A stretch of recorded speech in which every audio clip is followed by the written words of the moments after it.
Greetings and welcome, winners. Hope you are living well this evening. How's everybody doing? Let's say hello to everybody that's in the front row. Where are my VIPs? Daisy Girl Williams, how you doing? Talking Trash and Truths, what's up?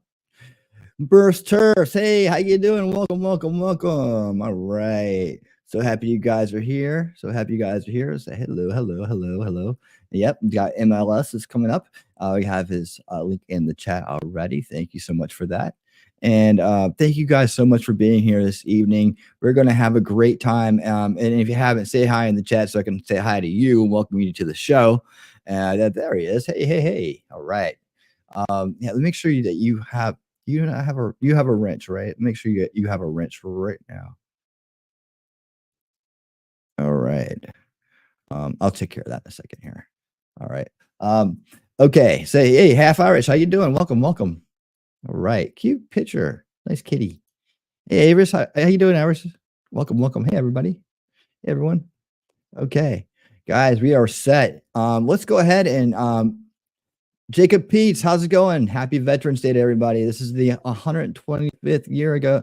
This day on 125 years ago, the armistice was signed, ending the Great War. Take a moment to remember everyone's sacrifices from before and since 11/11/1918.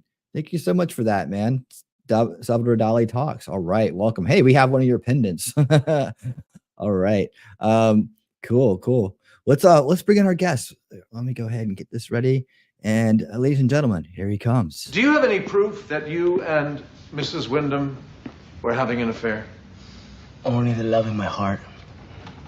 Well, if that's all the proof that he has, Your Honor, I think I'm done here. Hey, step down. I'd like to ask a couple of questions, Your Honor.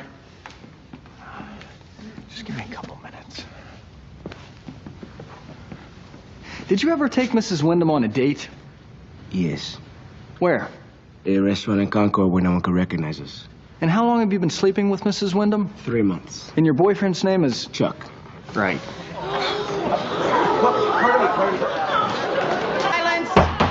Silence. Pardon me. Yes, Mr. Salvatore. Chuck is just a friend. You bitch! Chuck, wait. Silence in my court. Sit down, Mr. Salvatore. Did I miss that? Silence in my courtroom.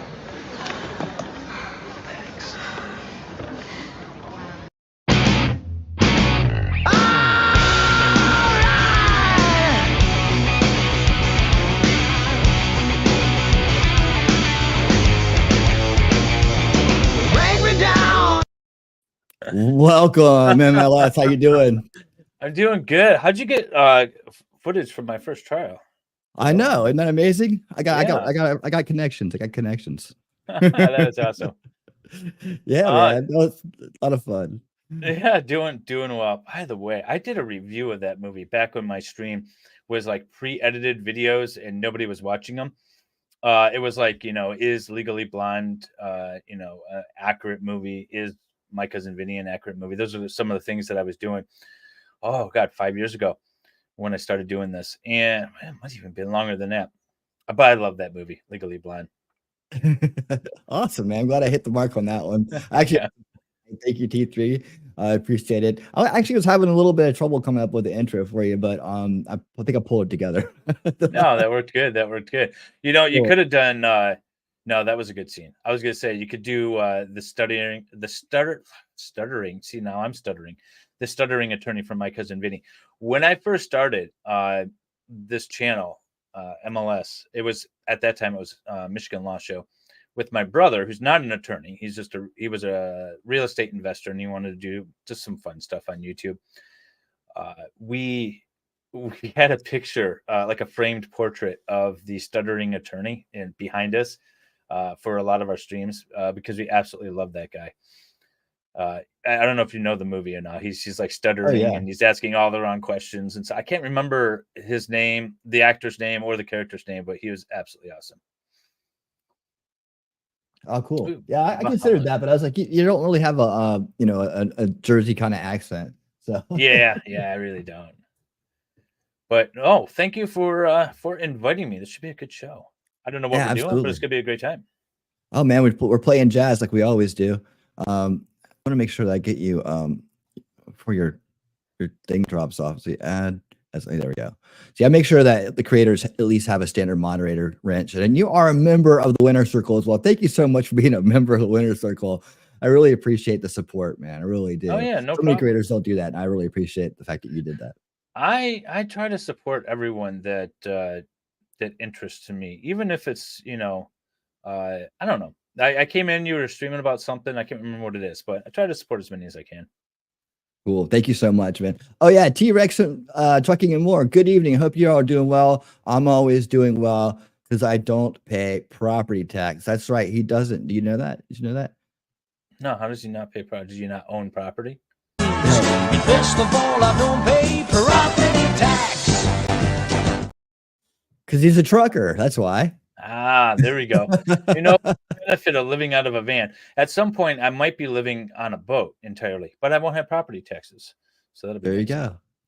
Got a lot more people rolling in here. Valhalla, what's up, man? How you doing? Welcome. Hey, Val, a long time no see. Right, you guys never hang out. I know, never. We've never streamed together or anything. It's me, Josie. Hey, Josie, how you doing? Welcome. So happy that you're here.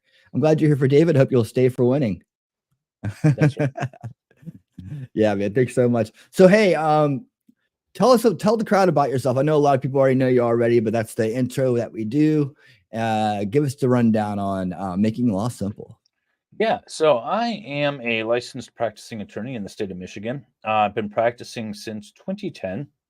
I actually started practicing before I graduated law school, so I call it 2010, even though I walked during my graduation in January of 2011.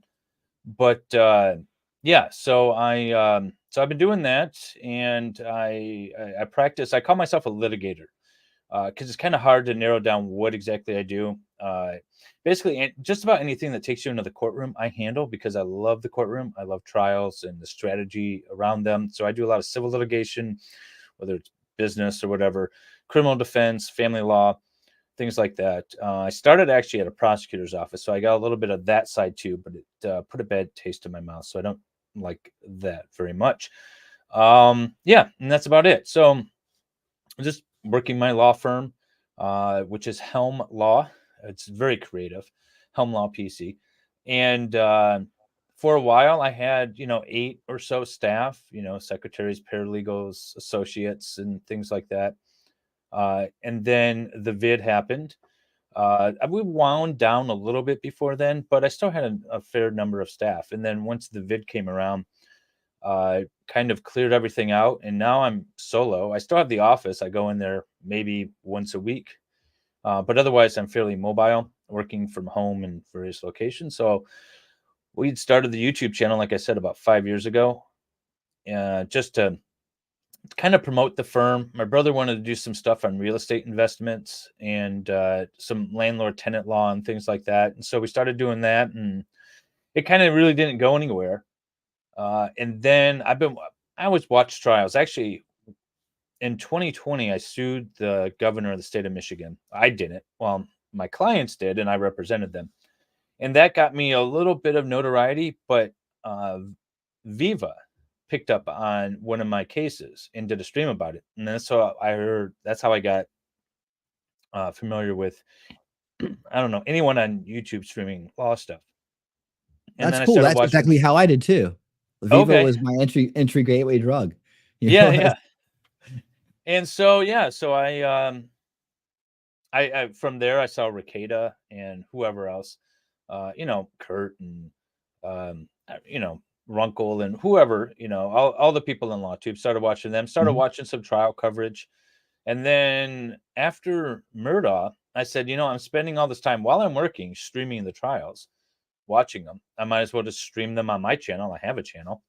And I thought it would be easy. And so I started streaming. And then all of a sudden, people started chatting. And I was like, oh, I'll engage with the chat. And then soon enough, the whole idea of just streaming a trial randomly while you're working and it's still getting work done went out the window.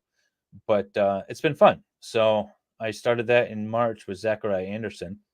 And now I'm probably half my time is spent streaming on the internet, on YouTube for all of you people.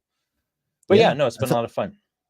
That's how it happens. That's how it happens. Yeah. Yeah, it was the Ricada Viva. I used to watch Viva before he was before he actually kind of woke up and kind of he really I watched his progression and said, here's a guy that's gonna get it eventually. I could tell he was on the Yeah. right path because he had a he valued truth and he had a heart. And I was like, he's gonna eventually start figuring things out. And then he had like Alex Jones on. He had that was a big thing for that he crossed in with Barnes, right? And Barnes, Yeah. that was a big connection. But I saw him handle the flat earther, what's his name? Mark Sargent. He handled that guy like you wouldn't believe. Like I'd done in my past, I'd done a lot of study of the flat earth phenomena and why people get brainwashed into it, right? Like what were the tricks they were using in order to get people to take this plunge who seemed like reasonable people at first. All of a sudden their minds were taken over by this circular logic, this Dunning-Kruger effect, right? Yeah, And I so I have like my private YouTube channel before any of this. But one of the guys I would follow is Cyman Dan. He's British. yeah, me too. Yeah. Yeah, I love Cyman. So I would watch him. He had Flat Earth Fridays, he had Tinfoil Tuesdays, and I'd watch all of that stuff and I'd watch them all debunk them. And I'm just sitting there watching it. And how is it that these people can think this? And then that documentary came out. I can't remember where it came out on. And but they debunked themselves in that Yeah. documentary. And but they still believe it. And know. I just can't get my head around it. It's not even Was like it a rational belief. It's not even like, okay, so maybe we have to step back and take a look at this. I still believe it's true to some extent. I need to do some more research though, and it might not be. It's they flat out 100% believe it, even after they debunk themselves. Yeah, Crazy. yeah, it's a Dunning-Kruger effect, and what it is, what I think it is that they it's people that are really good at something, so they think that they can explain and understand everything else, right? So like Mark Sargent is a software guy. He did really good with software. He's made a lot of money at that. He was very successful at that, right? And but then he got wrapped up in this circular logic. And see what the flat Earth does is they make you try to use the globe and make you disprove the globe for them. Right. So if you can't do it, then that proves that it must be flat. See, it's the circular logic that they use. And so my idea is at the time I was trying to understand it because I saw a couple different people fall into the trap and slowly change. And it usually starts with a disbelief in like the moon landing or something like that. You already have some kind of disbelief, right? That it can feed into. And then I watch people just completely self-destruct on it, right? Take themselves down with it, discredit themselves with it. And I was like, what is going on with these people that were really good at something and like really intelligent, all of a sudden fell into this hole and couldn't get out of it? There's some kind of mind control going on here. And I just get very curious when it comes to mind control. We're going to talk about that tonight a little bit. But and I really just start drilling down it. I'm a root cause analyst. I'm an engineered mind person. So I drill to the root. I question to the void, and I'm relentless and tenacious when it comes to drilling down to the bare beginnings of things as best I can. So that's kind of how I got involved in learning about that. And it's wonder, is it the Dunning-Kruger effect? Is it some sort of like weird like mind thing? Or see, I'm sort of I'm a fan of Occam's razor, right? Is it ego combined with stupidity? Not calling people stupid, but lack of knowledge, right? We can low information. Yeah. Is it ego combined with you don't know what you don't know, but that ego overrides what that thing? Even when it, doing this legal analysis stuff, right? People will pop in and they'll say, well, what about this law, right? This law defines this or that, and therefore you're wrong. When the law has nothing to do with what you're, the subject you're actually talking about. It's a completely different statute, a different whatever. But they don't know that they don't know that, right? So is it a combination of that or a whole bunch of other stuff? It's just interesting the way people. Well, there is definitely ego involved in it, and that's what it is. So they've been successful. They feel that they're very smart, and when they can't explain something, then there must be something else to it because they're smart enough. They should be able to explain it. I see Salvador Dali talk is in the chat, and I just wanted to show Salvador Dali something. This is an actual pendant made by Salvador Dali. Oh, nice. This is actual pendant. Yeah. It's a friend of mine has this, and they're actually looking to sell it for $10 million. So if you know anybody who wants to buy this for $10 million, please let us know. Sal, you've been grifting a bit to save up your money. Have you got 10 million? You could buy this. There you go. Think about it. His personal jewelry was never on sale for the public. It was traded. Cool. It was traded back in the 70s to this person's mother, and they've held on to it and now given it to her. And it's, you know, it's there. Just letting you know, if you can help us out. Cool. I had to bring that up though. We have a question here in the crowd. Let's see, Jacob Peets, my man. Have either of you been clued in on the Kowalski case that closed out earlier this week? Is that on the agenda at all? I don't have it on the agenda, and I don't know much about it. How about you, sir? No, I don't know the name. If you want to give me some more details, I know I've been kind of keeping in touch with a couple of cases that finalized this week, but I don't recognize the name. So I might know, but I did not based off of the name. By the way, I'm horrible with names. So if you throw out like, oh, hey, so-and-so was in this movie, I have no clue what you're talking about. Show me a picture of them and I probably recognize them. But names and faces don't go well together for me. Oh, Maya. There you go. Oh, Maya. Thank you for that. Half hours. Yeah, see, everyone's throwing it. It's Maya. It's Maya. Proud, man, they know. Do I have any thoughts about it? Yeah, I mean, I think it was a good victory. I think there are definitely merits to the case. I was happy that they didn't try to pin the self-unaliving of the mother on the hospital. So that was good, because that's what I was really worried about. I have a fundamental frustration with the idea of pinning intentional wrongful acts of third parties on somebody else. So I was happy they didn't do that. I mean, I think it's an appropriate outcome. I know there's some issues with the case, potentially for appeal, specifically with regard to medical malpractice. There's a reason why I don't do medical malpractice. That's one of the areas I don't do. It's a highly specialized field. And you guys, if you don't know, medical malpractice is different than like negligence, right? So if a nurse is like trips and falls and takes out a patient and breaks their leg, right? That's not medical malpractice just because they're in the medical field. But if they are, or even if they're like carrying the patient, but if they are like give them the wrong drugs, that's the actual application of medicine. That was the negligence. So that becomes medical malpractice. So the question is, was that real medical malpractice, or was it just like kidnapping and assault and that sort of thing? So I know there's some legal issues with that, and that'll get worked out with the settlement. It probably won't go to the Court of Appeals if you ask me. They'll resolve it. They'll settle it. It was a lot of money. Take that medical malpractice out. It's still a lot of money. This will get resolved with a private settlement that won't be disclosed. That's my thoughts. In a nutshell. Interesting. Yeah, that's interesting. So, I'm trying to think. I think I want to stick on YouTube for a second, and then we'll get into law, because I have some questions for you about the law. Sure. But I wanted to make sure I hit that question as I can. And if I see your question, guys, you have a question, I'll star it, and we'll get back to it if we're in the middle of a thought stream here, and I'll make sure that I circle back to it. So I try to do my best with that.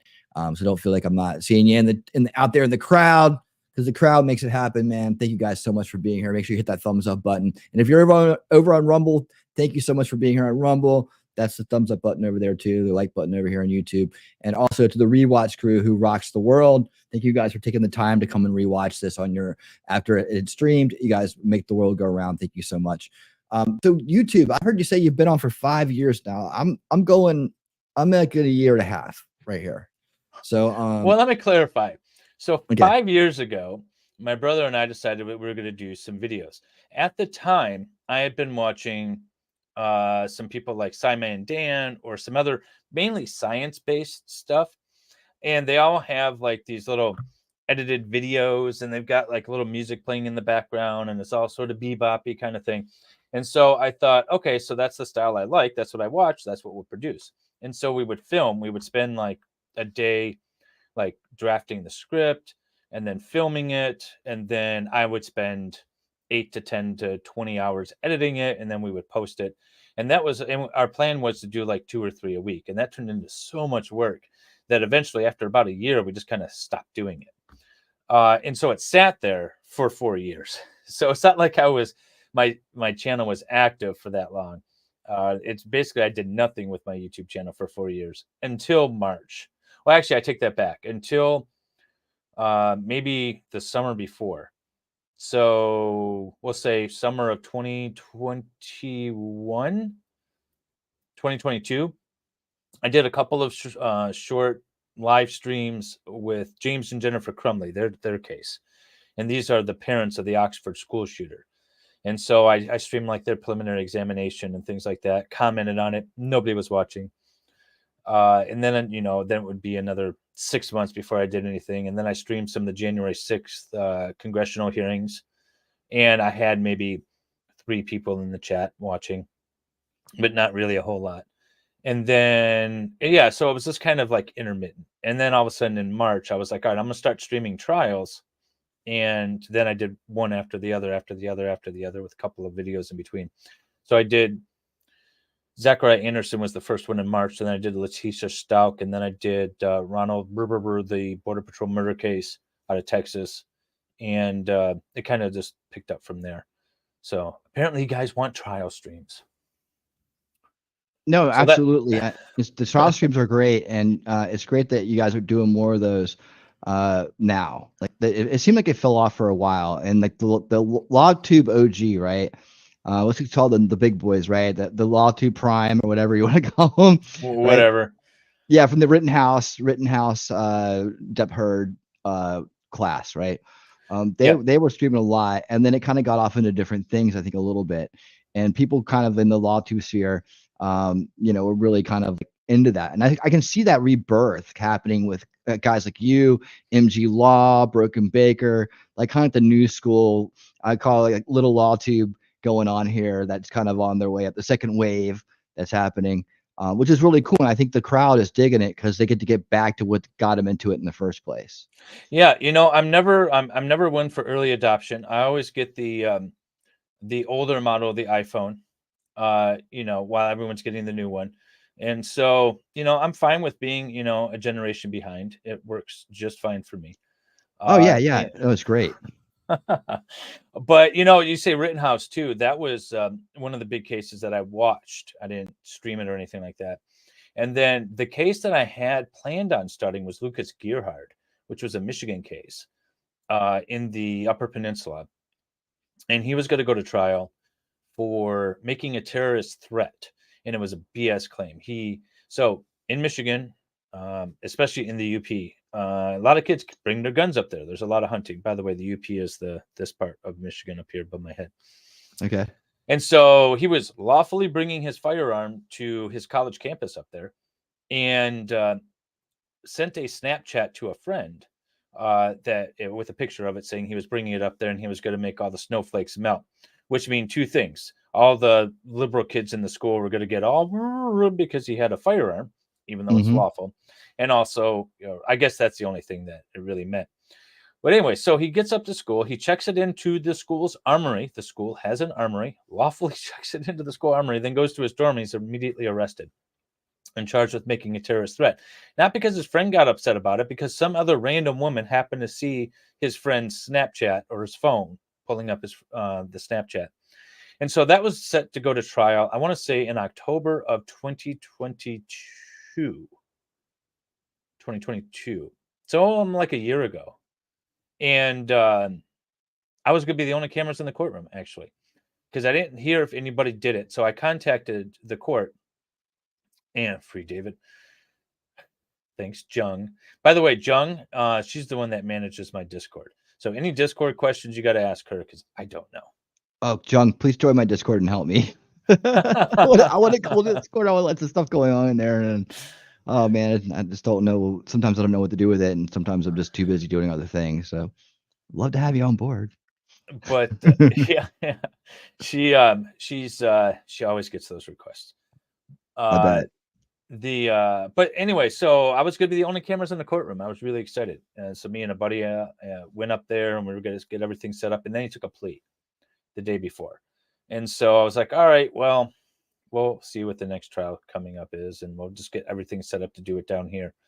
And and so then I came across the Zachariah Anderson case.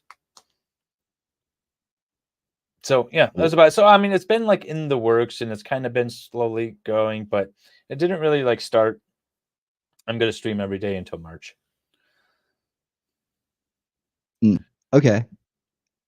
The degeneracy in Discord is not your fault, John. No, but the like he doesn't have live alerts. We need to set up live alerts for him so that when everyone could get noticed when people go live. Yeah, and actually, I think I need to get into your Discord. Oh, I don't think I have an invite yet. And we'll get you an invite. Cool. And I'll get you into mine as well. You can see how like generic and simple it is. Ours is like everyone who comes into our Discord is like, wow, this is a lot. There's a lot going on in our Discord. But we also do stuff. We promote other channels like Salvador Dali or Valhalla, Broken Baker, Mo in the Deep End. A lot of people, Flux, even a lot of people that I kind of associate myself with they have their own channels. They promote a lot of stuff. They're very active in my Discord as well. So there's a lot going on. Cool. I believe in that as well. Like that's awesome. I try to do the same for people in mine whenever possible. And I noticed you say Making Law Simple Network, and I've heard you kind of mention this before. Do you have some is there more to that, or is that just kind of like a cool name that goes with Making Law Simple? It's just kind of a cool name that goes with Making Law Simple. So it was Michigan Law Show, right? And and so it was MLS Law Show, which was redundant. But it was redundant for a reason, because we had MLS Law Show, MLS Landlord Tenant Show, MLS Breakdown, where we would do like debates and stuff. And so we had all these like little sub channels for a while. But now that we really don't have that, and we don't really cover, we don't cover just Michigan stuff, but I was branching out more. We were trying to come up with a different name. And so we turned into Making Law Simple. And then Excited Utterance had the idea of doing the network, because I do try to support a lot of people and do things like that. But it also kind of gives, like when I file my notice of media coverage, I put down Making Law Simple Network. And I feel like it helps. We've got media credentials with the courthouse in Orlando for the Sarah Boone case. In fact, Steve Gosney is my senior correspondent down there for that. He's got media credentials as well. And so I keep it on there to, I don't know, because we're getting cameras in the courtroom. I'm working on that. We're getting more and more. I would like to have more cameras in the courtroom. We're going to start with Crumbley's. That's going to be the first one. And so I want it to be more kind of network-like, where it's a resource for others that can use, like the live streams and stuff that we'll provide, almost like LNC Word, where we have various things going on. That's kind of where I see this maybe going. So that's the idea behind it. This is my retirement plan. So this is in a couple, 3 years, 4 years. I want this to be my whole operation here, and keep it going that way. Cool. Good plan, Dad. I mean, definitely a good plan. The as far as retirement goes, man, this is the way to do it. I always joke around and say I should go back and get my law degree now, so I could get on the law train with everybody else, because it really is fun to watch the trials, and people seem to enjoy it. And there's plenty of content. The law system, the justice system is always going to be there, and kind of like kind of moving away from the YouTube world. I would say this, with the YouTube world, I really want to get into some questions about the justice system and law with you, but just kind of wrap up the YouTube world. I haven't been in it for a year and a half. You go through a lot, you learn a lot of things, you get better at what you're doing, you get more fluid with it, you work out the kinks and the bugs. And it is a lifestyle. I equated a lot to the music lifestyle when I was on the road, doing in the music industry and playing in bands and working with bands. There's a lot of similarities. Like I was telling you before the show, we're kind of at the local band level right now. We're trying to work our way up to, local band headliner, weekend headliner, status, and then kind of work our way into the regional touring act and the national touring act and the worldwide. You never know. Depends on how far you want to go. I don't know if worldwide is where I want to go exactly. I'm just an idea, by the way. I'm just an idea. So I kind of live the idea. Well, my here plan on is to stream from Sweden at one point, so it will be worldwide. That'll be a world tour. That'll be at least your first European tour. Yeah, right. Right. Yeah, I already did that. MLS goes to Sweden. I got that up already. Awesome. We got to do a little bit. We're gonna do MLS goes to Denmark in January. So we're working our way through Scandinavian countries, and we'll start there. Nice, dude. You guys already got a tour going on, man. You got good management. That's right. Great songs. Management is my wife. When she says we're going to Europe, that's my management. Okay, we're streaming from Europe then. Awesome. And the terminology of making law simple is that you break it down in ways that the laymen can understand, I guess, in a sense, like, right. It's well, it does work with the Michigan law name really well too, but the well, and so I started streaming the trials, or even before that, when I was doing like the Crumbly preliminary examination, or say the January 6th committee hearings, I would say, okay, this is what's happening, but what does the law really say? And let's take a look at the law. And how are we supposed to be interpreting this under the law, right? You could say what you want about the jury or whatever else is going on, but let's see what exactly the law says, and where, because people come out, or a good example of it is Turtle Boy right now. I've been covering some of the Turtle Boy stuff. I did a stream last week about witness intimidation. What does the statute say? And what does the case law in Massachusetts say about witness intimidation? And so I brought up some cases that show clearly against Turtle Boy. I brought up some cases that show clearly in favor of Turtle Boy. And I say, okay, the way Turtle Boy is going to shake out is somewhere in the middle here. And this is why I think.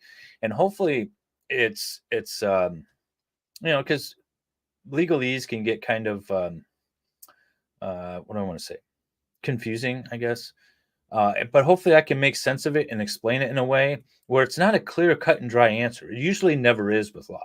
All right. So at least you understand where the gray area is, why it's a gray area, and where someone might have an issue with something and where they might not.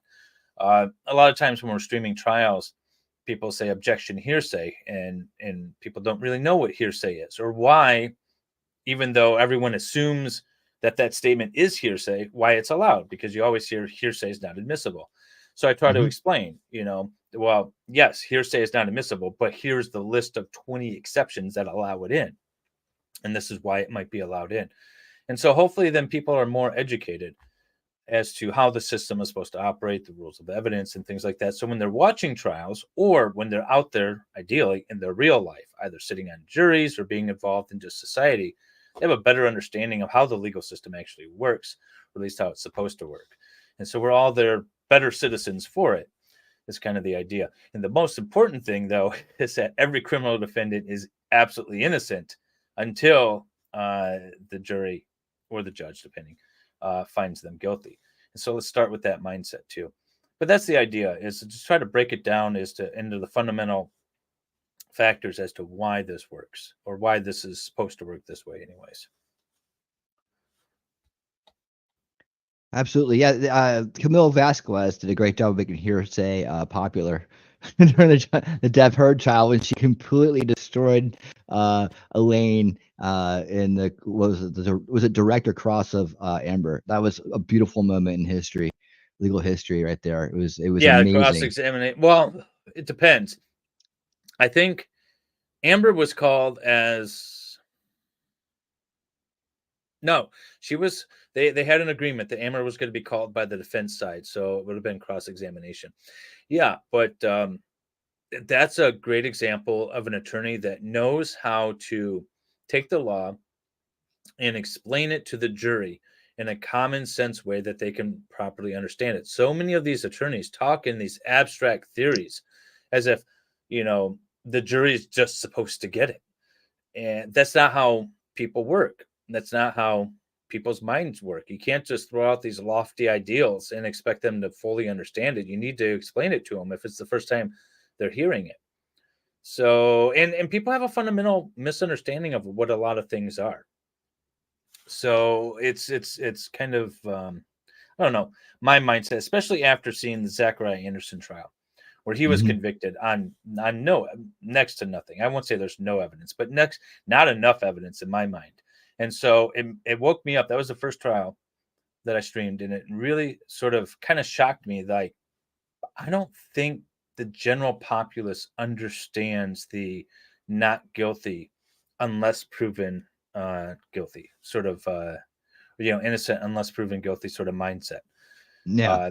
That was scary to think about.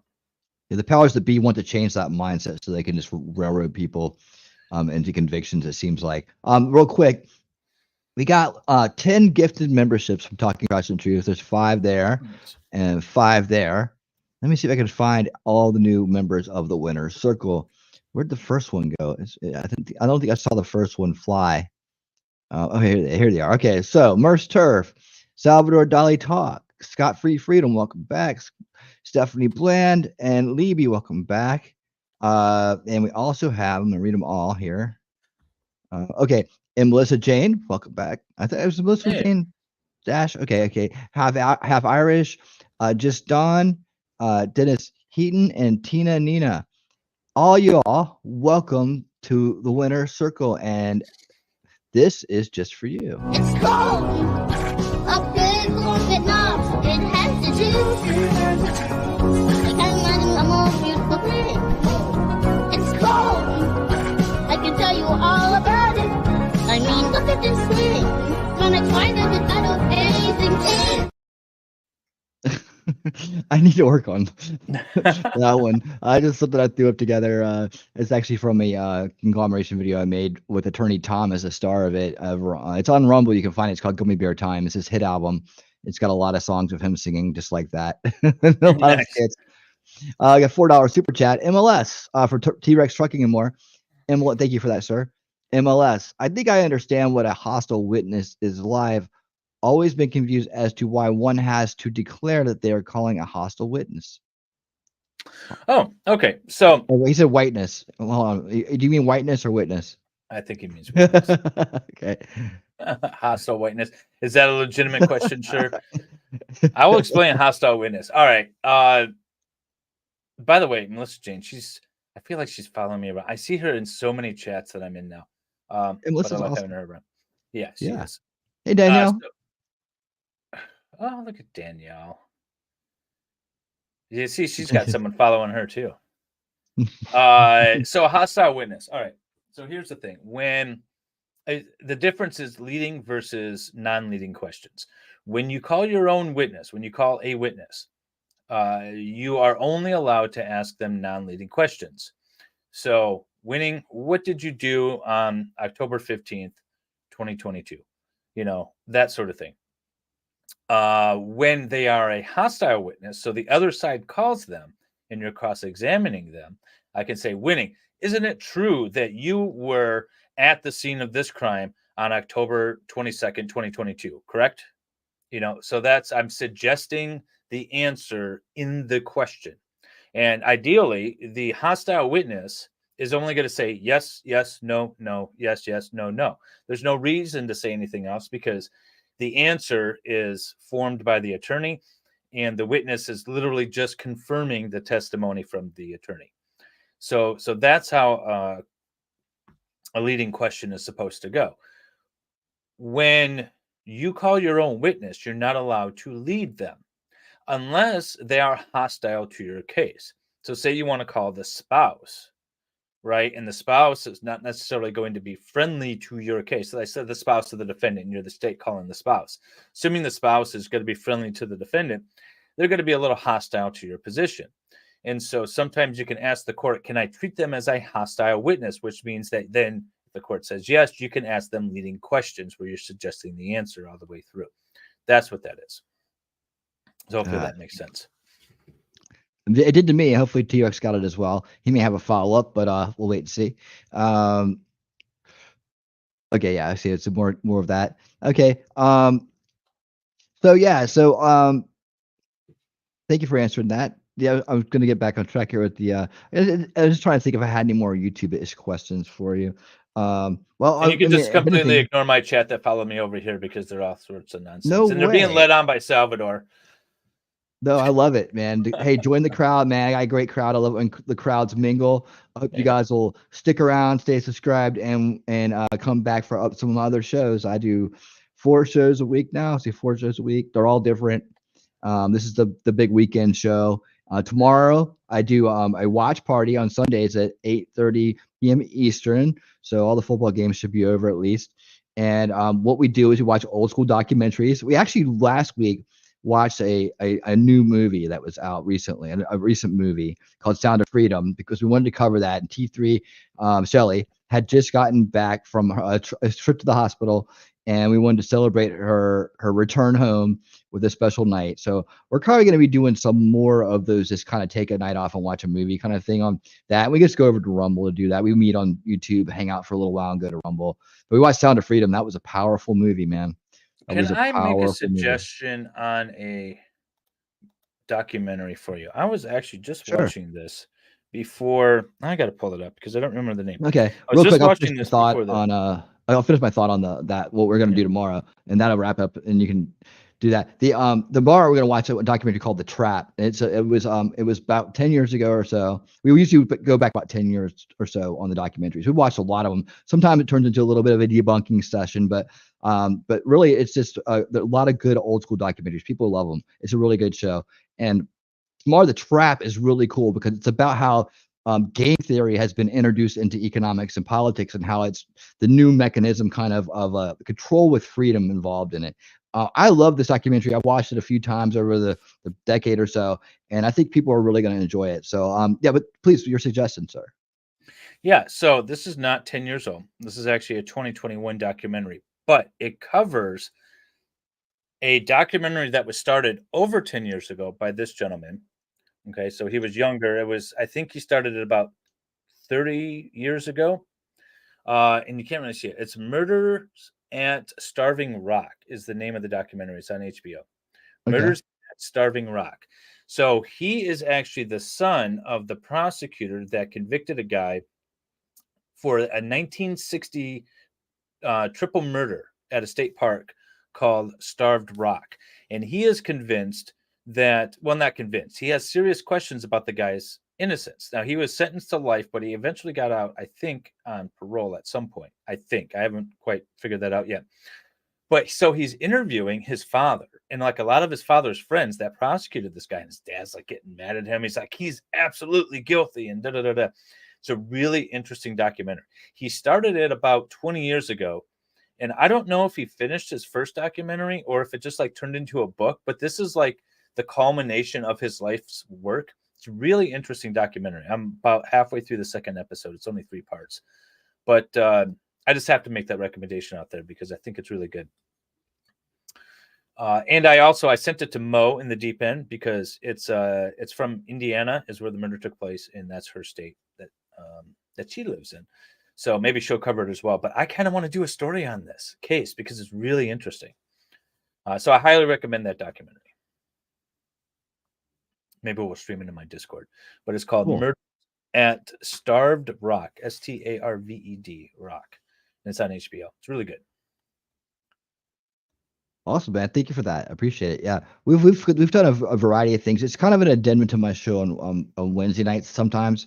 Well, for the most part, it is. But we try to cover different topics. So I'm going to show you this board I have, and when I work up on what my work here is all about here in a minute. And that'll kind of explain like where that kind of that show works in. But it's also a time just to get together and watch something. And in that way, I'm not playing so many documentaries on my Wednesday night show. I can do more analysis, more diving into specific topics. And I did a series on there. I do different series. I'm getting ready to start a series called Open Conspiracies, which is about the ones that are open and the ones we should be focused on instead of thinking about these weird, gritty kind of conspiracy theory things that don't end up not being, worth the time or even real most times. A lot of fallacies going on there. Like we did the alien rabbit hole, like the alien UFO rabbit hole. I did that. I think that's the one I jumped in on, right? Is that the stream that I jumped in on? Or not jumped in, but I was like in your chat, I think. And that's yeah. Subbed and became a member. Yeah. I actually have a playlist for that. And it's about 10 10 video series, maybe 10, 13, something like that. And it kind of walks you all the way from the way I did it is I walked from the beginning to the end. Like, where does this all end up? Where does this pile of mess end up? And so I walk into we started with Ancient Aliens, and we debunked that. And then we went in, I had God, Kaiser. that guy. What Right? happened to the History Channel? Can we talk about what happened to the History Sure. Channel? Yeah, No, I mean, absolutely. just it used to be like World War II documentaries, Civil War documentaries. Then you had Ermi, and he would talk about military technology and how things work. And now it's aliens and Bigfoot, and it's like, this isn't history. Right? When did it turn into? Because I got rid of cable. Like I got it and then got rid of it and got rid of it. But there was a while where I didn't have cable for a long time. It's because I didn't see the need for it. And then I got YouTube TV. I pay for YouTube TV instead of having a cable thing plugged in. But then all of a sudden I was like, oh, History Channel. I missed the History Channel. Let me turn it on. And it's all of this nonsense stuff. What the hell happened to where's my World War II documentaries? Oh, you got to go to History Channel 2 to get that stuff. And it's like, really? I gotta pay extra for the history part of the History Channel. Okay, that's where I started turning to YouTube and just streaming. Like, there's the history guy on YouTube that I absolutely love. He's like Minnesota or something like that, and he just does a bunch of weird things in history. But yeah, why can't, I guess, like MTV? It doesn't sell, right? Music videos don't sell advertisement. History doesn't sell advertisement. It's just sad. Just why even have the History Channel? Just turn it into the Conspiracy Channel and call it a day. That's all I got to say. It was just disappointing to come back to the History Channel and be like, it's just all like Bigfoot and aliens. Really? All right. Right. I know. They kind of swerved on everybody. And what's a shame is a lot of people watch that and they believe it. And that's kind of where I come in. I come in to say, hold on, let's back this up and see if this is even believable. Because it's what happens is people get the Ancient Alien thing printed in their head, and then that's easy for the rest of it to kind of sink in, right? So then you walk down this path, you go down this rabbit hole of this leads into the disclosure project, right? So now you're more apt to believe the disclosure project. And like I said, I had Kaiser Pineapple on to go over the current UFO UAP stuff, and I pretty much debunked the stuff that people have been putting out there, at least to raise enough questions to pull some light into it as to what are we really looking at here. I slowed things down. I showed them jump cuts. I showed them, that there's a pattern to these things. Why do they come out now? Why are they always done at a certain time in a certain way during drills, during practice exercises, and things you don't hear on TV, but they make a big deal out of it, and it becomes this giant distraction. So you get this thing in your head that, okay, they've been here before, or they're here now. And then it's easy to pull you aside and get you to look at that instead of saying the most important issues that are going on today. Right. And that's how it keeps people the low information, right? It keeps them in a low information state, keeps them focused on the wrong thing in this fantasy type world. And if you keep going with that, your beliefs really get stronger, and you get past the project disclosure stuff, the disclosure project stuff. I'm saying it backwards for some reason tonight. You get into this galactic federation of light belief, where you start to believe that there's this colony, this giant federation out there that's, Planet X, Nibiru. You get into all these different things. People start to believe this stuff. And so they start looking for aliens instead of looking for solutions. They start checking out instead of checking in. And that's okay. So in the 1950s, why do you think the U.S. government encouraged the alien, the crash landings in Roswell and all that stuff? Because because first of all, they wanted the Soviets to know that we had something, but they didn't want to tell the Soviets what we had, right? We had technology that we didn't want the Soviets to know about. So if it's alien technology, then the Soviets are sitting there thinking, whoa, they might have something like really dangerous to us, but they're not telling us what it is. And you can propagate that, right? So now all around all these government test facilities, there's strange objects, strange alien-like objects, stuff that technology we've never seen before. It's impossible with our current state of scientific knowledge. Well, the Soviets know that it's not aliens. The Soviets are thinking, well, is that U.S. military technology? And what is it that's so advanced? And why don't we have it? And all this stuff. And it was Star Wars literally a Part 2. Cold War thing. It was a Cold War Mhm. tactic. That's all it Yeah. was. And I don't know why people, I mean, it's plain as day that it's a Cold War tactic. And I just don't know why people can't see that that's what it was. The Galactic Well, they're pinned into Federation. these narratives, right? Very narrow scope. A very narrow scope. And I think we're getting close to getting to that point, and at least my explanation for it. In that, I wanted to before you hop over, well, maybe we should hop over that and come back to the justice system. I want to ask you about. Well, yeah, let's do it this way. Let's do it this way. Let me go ahead and get the board up, and let's go into that since we've got a nice segue here for it. Let me get it set up to how I explain this for the first time to folks. I'm crushing dreams. I know, Murphs. I'm sorry. I'm not going to sugarcoat it for you. I do believe that with the vastness of space, there's probably something out there, but I don't want to meet them, because if they can get to us and we can't get to them, they have all the power. So please stay over there in your area. Oh, geez. Okay. That's wrong already. I'm just getting it straight here. All right. So this is the way it works. So I got this giant, Miro board I made, and I've been working on it. It's a work in progress. It's not perfect, but here we go. This is the way I explain it.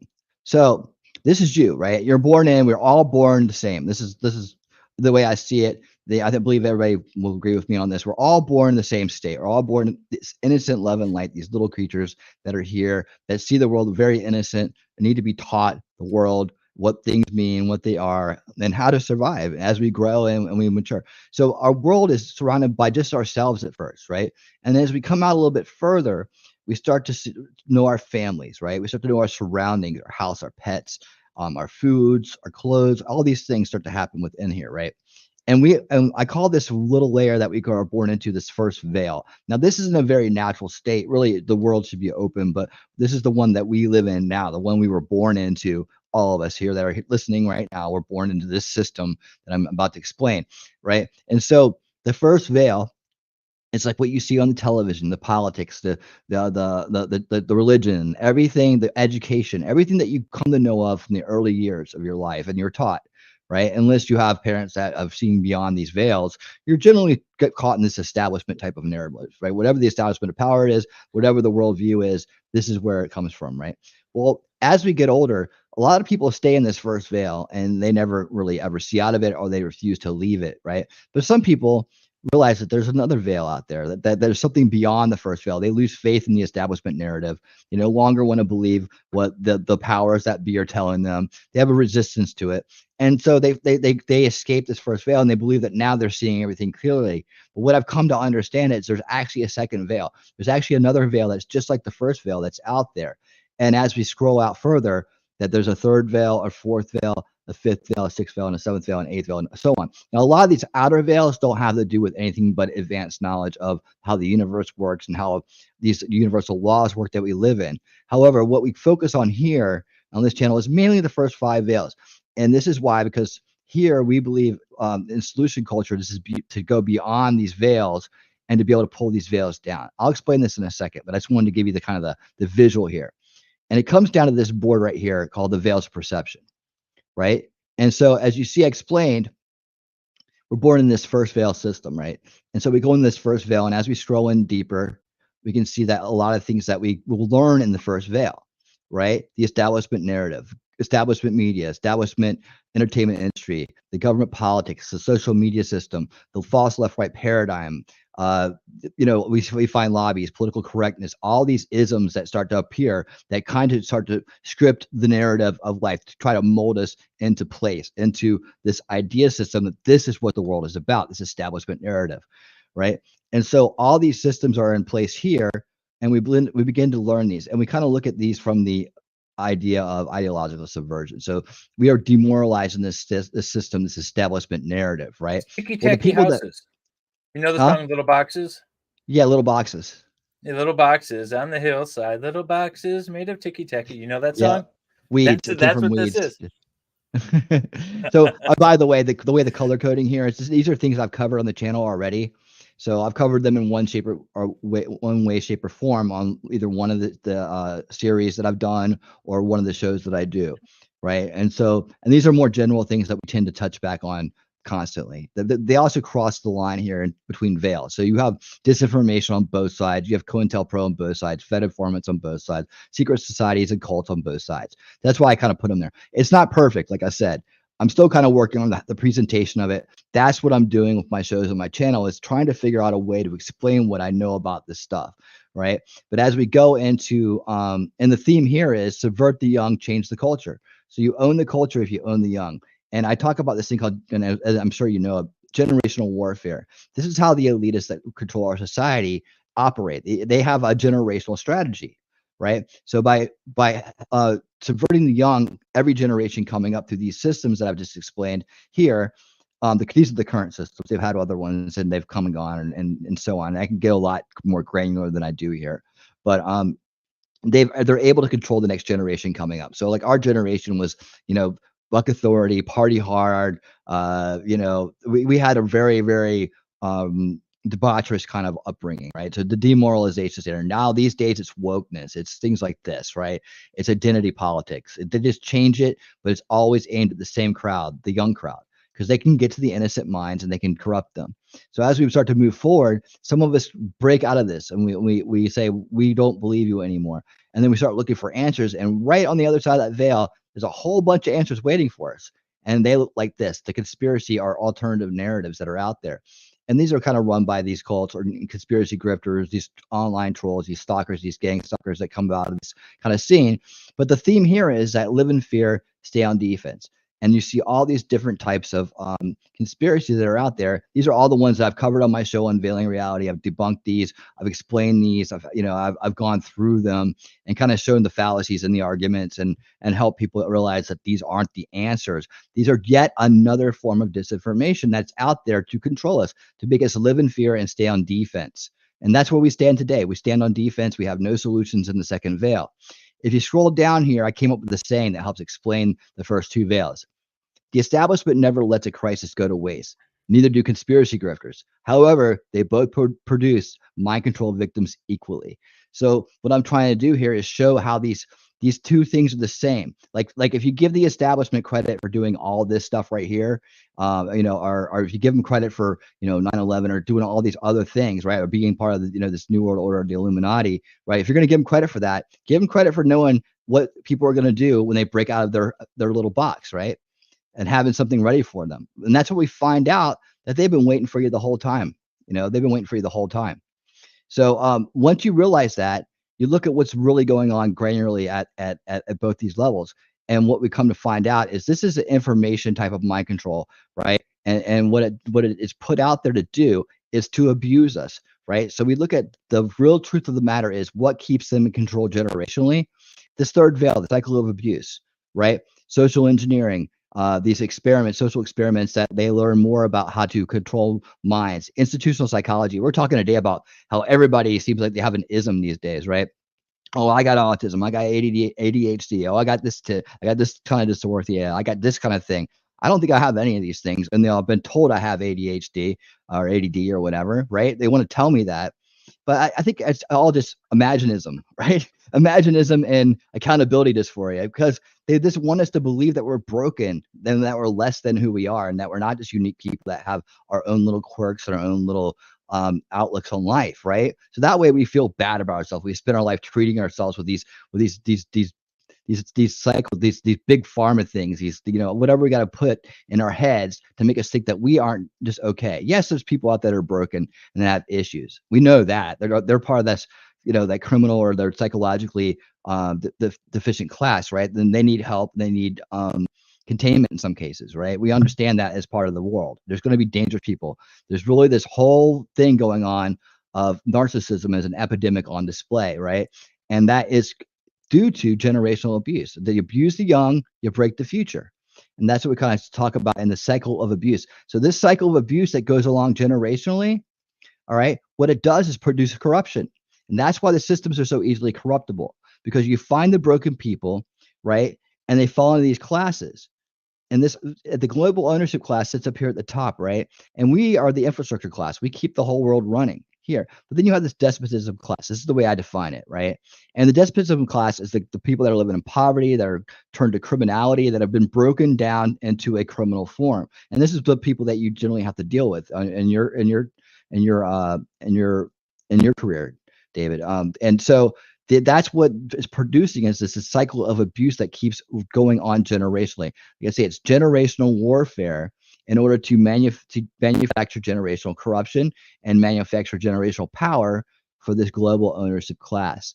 And the global ownership class has all the money, all the wealth, all the power, all the control. So generational corruption to them leads to controlling of reality. And of course, here we're trying to win reality by unrigging the game. I call the game out. That's how I'll unrig it, right? And then we start thinking about the fifth veil, which is solution culture, which is what I promote here. Solution culture is the idea that we can undo these cycles by understanding what they are and putting in peaceful counters to do so. It's not about taking on the monster head on. It's about understanding how their mechanisms work and then putting in the root cause solution. So like we talk about trivium education, using logic, reason, and what we do, reteaching logic, and so people understand what logical fallacies are. How about Repairing just history, like using Tom the told us. the Socratic method in high school? Oh my God. Do you know how Yeah. much better we would be? Sorry. If we No, used the check that Socratic anytime. method in high school and we actually produced, we don't care if you get an A, B, C, or D, if you understand these basic things. But if you can reason out and puzzle out a problem and a solution through the Socratic method, and you get that just built into your head when you leave high school, oh my God, what a different culture we'd be in. Sorry, had to jump in. Oh no, please do. Please jump in because I want your opinions on this. I'm just trying to give you the high level. I can go off on this because there's so No, much because you were just information talking here. about like the solution to this.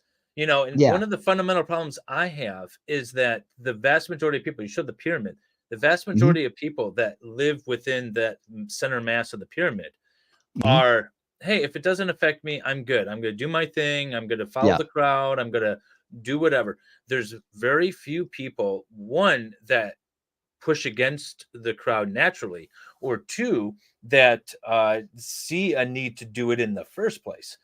So Right. I'm just of the natural. I'm a contrarian. By my brain is instantly contrarian. I want to not agree with you, whatever you say, and I'm going to find a way to pick it apart until eventually I either agree with you or you agree with me. But Yeah, we're two that's of a just how, kind. yeah, that's how my brain works. But the vast majority of people are not. And so the question is how do you get them there, or how do you get them to at least listen to this? And I don't know if there's an easy solution without sort of you're kind of bootstrapping it, because you have to teach the Socratic method, rational thought within the system that's trying to not have you think rationally about things. So Yeah. I don't know. Well, that's a great addition to the board. I think I'll put it on there. Socratic method. Because yeah, anything I can add to this board. This is why I talk to people like you about it, because I want to get ideas for more solution culture. So more role model leadership, less celebrity role models, like less trashy role models, and that's in the black and the white community. I originally put that on here for the black community because I thought that's one of the things that's going on in their world that they need to get away from the gangster celebrity, the whole flash money, flash power kind of thing. But we all do it, that's what I realize is we all are That's part of a this. good place to start, actually. So I have a couple of stories about some people that in the last 2 years, some people that I kind of know ancillarily, their kids were shot on like their front porch because of some misunderstanding or some an affair that was going on or whatever in the inner city in Detroit. And and then there's the street justice, right? Oh, the police are looking into it. Yeah, don't worry, we'll find him before the police do. And sure enough, that guy gets taken out. And then like a year later, another guy gets killed. It's like it's just their culture, and you got to break that cycle. But if they thought rationally about it, it's literally it's just that's the way of life for them, which is scary to think about.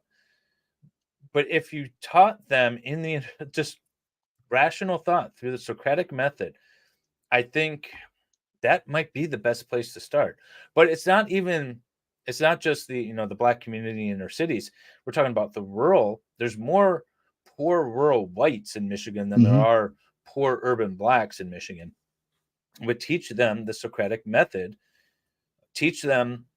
And you can't teach the Socratic method just by like telling them what it is. You have to actually implement it throughout 4 years of education, right? Just use it consistently so that people start initially going to that thought process anytime they encounter a problem. And that's really, I think, what would help. But I went to undergrad for sociology and history, but I also went for secondary education. I was going to become a teacher as a fallback if this law school thing didn't work out.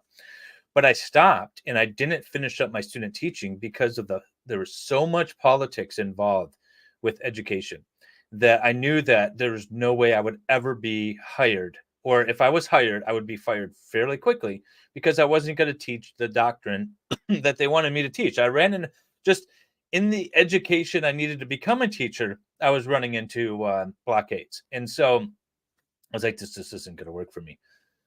So I skipped that part, graduated with my majors, and then went on to law school. But that's the problem, is that you won't be able to teach that except in private schools. Because if you're in a public school, you're going to have this curriculum that you must follow. You can only teach this. You have to teach it a certain way. And it's really, really, really frustrating. Sorry, that was my rant about absolutely. the public education system. Oh yeah, man. Believe me, I hear you on that. That's a big problem out there. I didn't get into the fatherhood talk too much. I know you said your kids are grown. I'm still raising my son, and he has never stepped foot in a public school. Never. I knew this a long time ago. I've been protecting him from day one from the pollution in the system, both his mind and his body, and he's growing into a fine young man. So That's good. yeah. He's never touched those schools, and he never will. But I've raised him to be tough and understand what's out there. Like, I've raised him smart about the world, so he couldn't be influenced by other My kids. My kids go to public schools, but well, they did. My daughter graduated, but they I always taught them to kind of think in fact, there was a conversation I had with my daughter earlier where my mother, her grandmother, has offered her some money to do a thing. It's like piercing. She's got some piercings on her face, and my grandma's like, or her grandmother, is like, I'll pay you $500 if you remove a couple of those piercings from your face. And because my mom doesn't like them, and that is what it is. But she's like, my daughter says to me, I like them, and I don't feel like selling myself out to be somebody that I'm not. And you taught me better than that. And so I was like, all right, fair enough. I don't like her piercings either, but she likes them and she's standing by them, and she's not going to be bought out from her beliefs, even though it's just a lip piercing thing. And so if we, she went through the public schools, but if you can train your kids at home as well, there's a chance. And I couldn't argue with that she was being true to herself, and she wasn't going to sell out her position on this just to make a fast buck. And I have to stand by that decision. So there is hope, even though your kids go to public schools. So that's all I wanted to say. Yeah. And it's like, we just need to protect the youngest ones. They always go after the youngest ones. Let me show you something real quick about, I played some of this on well, I'll show you what's going on in high school. Have you seen the debate? Have you seen the video about the debate club where the lady starts freaking out? They won't let white people talk in the debate club, and they change everything into transgender issues. Like, this is like high school level stuff that's going on. No, I don't know if I've seen this one. Okay. But real quick, let me throw this back out real quick. I did add that to the board. And I want to close this out by saying, but the philosophy on this channel, and the one that I live by, and I encourage others to maybe consider this, is like, I'd rather know the truth than be right. And in all situations, right? I'm humble enough to be afraid to be wrong, and don't be afraid to say, I don't know. Mm-hmm. Sorry. Absolutely. No, absolutely. No, you're doing this is great. This is what it's all about. I'm good with that. But yeah, that's what it's and this gives you freedom. This is a statement of freedom for you, because if you can adopt this, and everything you do, you'll never let ego get in the way of your mind. It still free your mind, and knowing these top fallacies too will help free your mind too from other people's bad influences. Right? When they try to use fallacies and false premises, this is the essence of mind control right here. Is their ability to get away with using this and their control of language. Right? And just remember to never let what you fight turn you into what it is. Never become what you fight. Like with that, you'll be strong in not being influenced by people who are trying to fill you full of toxins. And just remember, empathy can change the world. Lead with love, empathy, and respect, and in all things that you do. By keeping self-respect in front, of course. Don't let yourself get hurt. But these are the philosophies that I write down, that I live by, and that my channel is about. So I just wanted to tell you about those, and just say, yeah, I like that. Don't attack the speaker. I think that was one of the top ones. We ran into, there was an incident on a certain LawTube channel just the other day. Attacking the speaker instead of the argument gets you nowhere. It makes you the fool. And it doesn't help you at all. Let's see. Persuade and coerce by threats. Persuading by emotion rather than reason. Yeah, a lot of people feel like they could persuade by emotion. And again, one of my, if you can call it a fault, most people will call it a fault, that I nothing most people, and I can empathize and sympathize with them. I just don't care at the end of the day. So the emotional attack doesn't really work on me, but I'm a rarity, and I feel like most people though can get wrapped up in the emotions. So getting people past the emotions and into reason has to be indoctrinated early. And that's why I say, like, even maybe before high school, like start with middle school and things like that. You got to think reasonably, or, rationally about these things. And your emotions, they're not going to change the truth. You might be sad about it, but you got to move on. And that's one of our philosophies here: is change the education, stop the subversive enablement. So it's all about removing the enablement from what causes the corruption, right? We have to remove the enablement of it, because all abuse is propped up by enablement. To the worst people to the worst systems that they're all giving consent to it. They're all enabling it. They're all allowing it to continue in the name of something, right? Some people are enabling things they think they're supporting. They're actually enabling it, right? But there's a fine line there, right? So if you're not paying attention, you won't know that you're enabling something bad. You'll think you're supporting something. Some people don't. They're worried about social politics. Oh no, if I make a stand against this, what will people think of me? Or I don't want to take that burden on myself, So I'll be selfish and sit here and I'll allow toxicity to blossom, right? For the sake of there's how a difference I look at between being aware of it and kowtowing to it, right? So there's a difference, in my opinion. Like, I could say something on my channel that's going to get me pulled off of YouTube. No problem. Should I be concerned about that? Well, I'm aware of it, but I can find workarounds and still get my thoughts out there. So I feel like that's different than just, coming out here and doing absolutely whatever I want, because then I'm helping nobody. I'm not helping myself. I'm not helping anybody that wants to watch me by doing whatever I want to do. So you need to be aware of it, but you can also still kind of get around it without just kowtowing to it and expecting, just to fall in line with everyone else. So, like, for example, there was a particular stream that I wanted to do. I didn't think it would work on YouTube. I went over to Rumble. I promoted it on YouTube, brought everybody over to Rumble, and I did my thing because I'm aware of it. I'm not pandering to it. I'm still going to do my thing, but I'm just going to be aware of some of the social issues. And I just use YouTube as an example because they have stricter, policy guidelines than most societal norms do. I want to show you this real quick since we brought it up. In terms of what's going on in high school today, it's just to kind of let the crowd know about it too.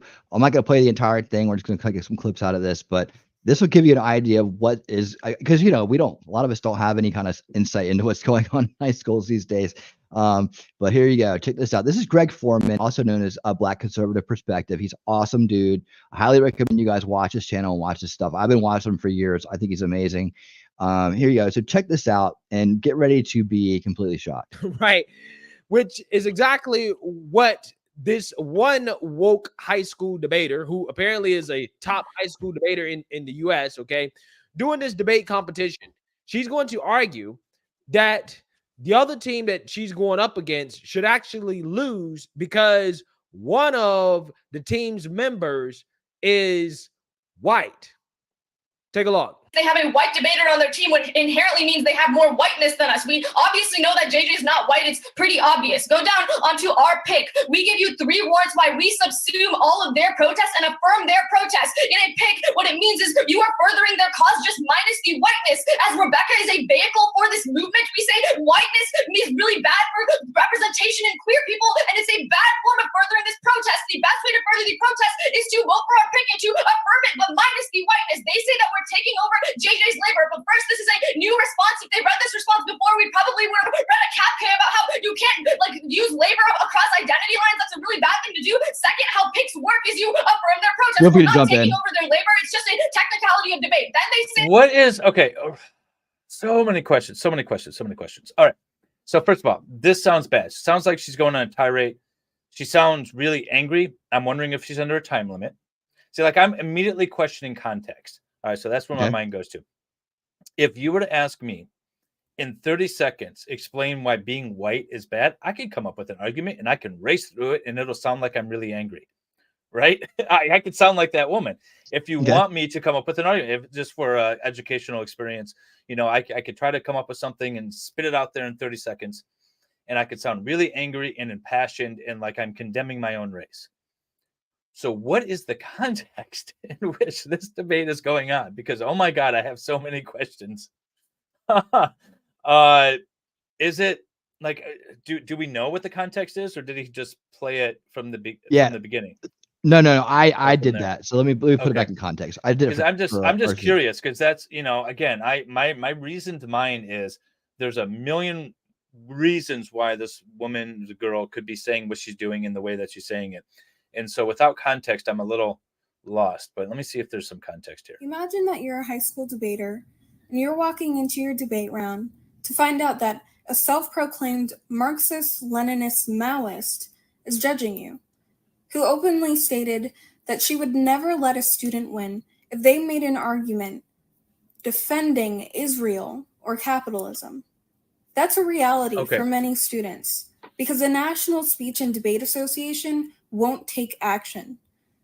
They won't condemn Lila for her bias or barred her from judging students. And so they perpetuate students being judged not on their merit, but how they can confirm their judge's bias. It's important to recognize that debate is not about winning an argument. It's about making sure everyone feels okay and making sure everyone feels safe. So when that's hindered upon, I think that's when debate becomes essentially useless in the first place. So it was really eye-opening. Debate is about making sure that everyone feels okay. No, sorry, that's not what debate is about. Debate is about, at its fundamental core, it's the Socratic method, right? That's what debate is about. I ask you a question and ask you to support it or deny it, and then give me the reasons why. And it's an intellectual conversation back and forth so that hopefully at the end of the day, we both come to a reasoned consensus on whatever issue we're discussing, right? That's what the purpose of debate is. It's not to score points. It's not about winning. It's about an intellectual conversation about a fundamental issue so that we can both come to a consensus. It's not about making you feel good. It's not about allowing you to be heard. It's not about making sure your feelings aren't hurt or anything like this. So that's a fundamental misunderstanding.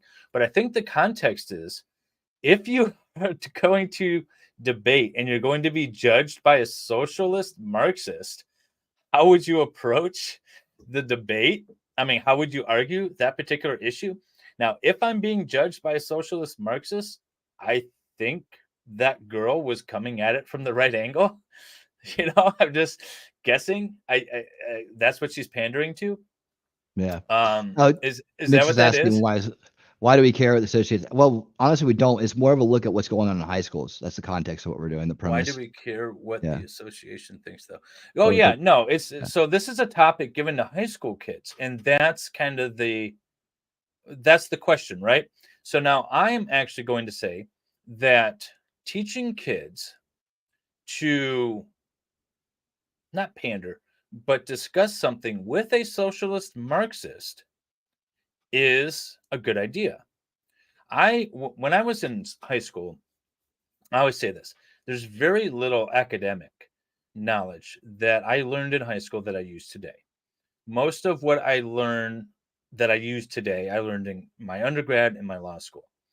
But what I picked up in high school is the ability to associate with a variety of people. I didn't have a group of friends, and those are the only ones I hung out with. Sometimes I hung out with the jocks, sometimes I hung out with the stoners, sometimes I hung out with whoever.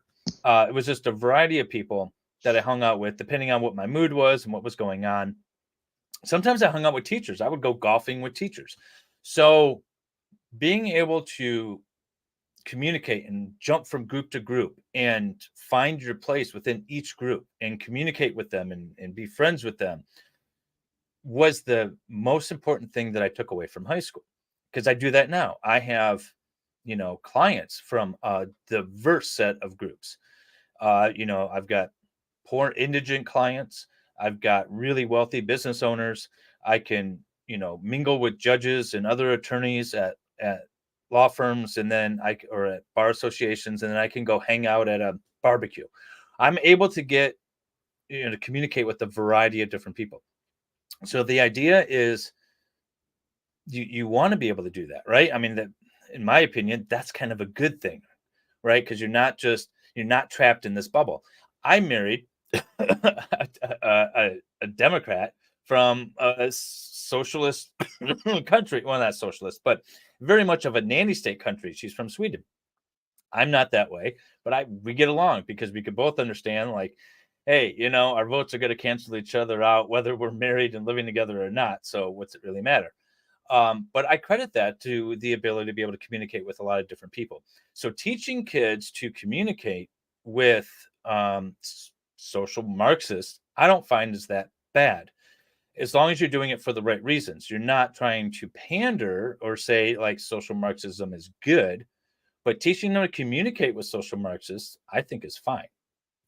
So that's my thought. Yeah. I hear you on that, and I think that's a a good point and very intelligent. Only in these situations, there's a bullying thing going on.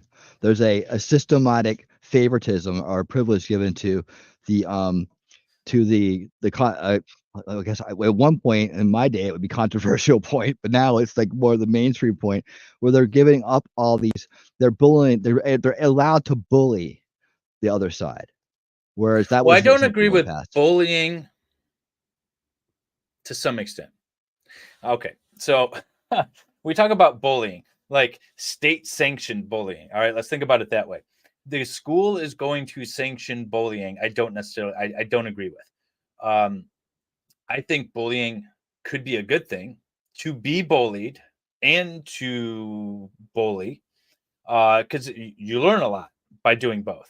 And I'll tell you, from high school and younger years, I was bullied, and I was also bullied others, right? It's just a way of kind of finding yourself in the universe a little bit. So I'm fine with it. Now, state-sanctioned bully, I don't agree with. But what they are doing, if they are sanctioning the bullying of individuals because they're a straight white male or whatever, conservative thinker, then I have a problem with that. I have a problem with state-sanctioned bullying anybody. But I mean, it happens as a natural course of life. But I don't like the state-sanctioned stuff. Yeah, I agree. And that's kind of like the corruption in the system I see that's going on as far as the bullying goes. Yes, this is one school, one moment. It does not mean all schools are teaching this stuff. Yes, Jung, I will agree. However, it happens a lot more than you probably realize. I live in a fairly conservative district of what used to be a very conservative county. It's swinging a little bit the other way. But even in that school, they talk about a lot of weird sort of, I can't put my finger on it in particular, but my son will come home or my daughter will come home and say, hey, what about this or that? And Like, for example, there was, I don't know how much we can get into, but my daughter had a project where she had to talk about, is are Jewish people still discriminated against? And it was just about discrimination. It was like, everyone kind of picked a category, and it was talking about discrimination and how discrimination worked. And I said, well, what are we talking about here? Systematic government sanctioned discrimination? No, nobody is. Nobody is discriminated against through state action. Right? We have laws. Everyone's on the same playing field. Now, if you talk about someone's opinion of another, okay, but is that really discrimination? And so, but they were trying to push the narrative that everyone but straight white males were being discriminated against. And so I kind of pushed back on that a little bit. But that's, again, they're pushing that everywhere. So it's not just one school in one moment in one location. It's in rural Midwest Michigan. Yep. KLI doesn't want me to play that girl's voice anymore. $10 super chat not to play it. Okay. Well, hey, I think we got the point though. I feel like we hit the point on that. So I just wanted some context, and it sounds like, it just sounds like what my initial thought is I feel like maybe she was asked to make that particular argument, and there might have been a time limit. I don't know, but it's funny too, because I for a couple of years now I've done moot court for high schoolers, and so I've been a judge for moot court, and high schoolers are different. High schoolers sound like that, even if they're, when you do moot court for high school or for anything, you have people that play witnesses, you have people that play the attorneys, you have people that, they play different things, and they all have a role to play. They all sound the same. They could be taking it really seriously, but they all sound the same. They're overacting, right? It's that fine line between overacting and not acting enough, and they all sound the same. And it's just high school. That's just high school. Kids trying to sound like they're saying something important or really passionate about it or whatever. So I'm going to give her a little bit of credit, or a little bit of leeway rather. I think she's just a high school kid that was asked to argue a particular thing. And the reason why they're being asked to argue it, I kind of get behind. Maybe they're doing it not the best way, but I don't have enough context for that. High schooler explores ideas. It's what they do.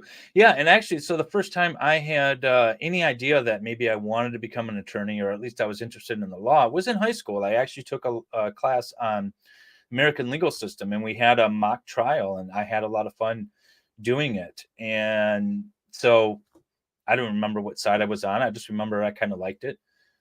So that is really where you want to do it. But I also had I don't know. My mind was always asking more questions. I just don't feel like there's enough people that do that just sit back and just sort of take in the information, remember it long enough to pass the quiz or the test, and then forget about it. But the social skills are really what we need to drill into the kids' heads.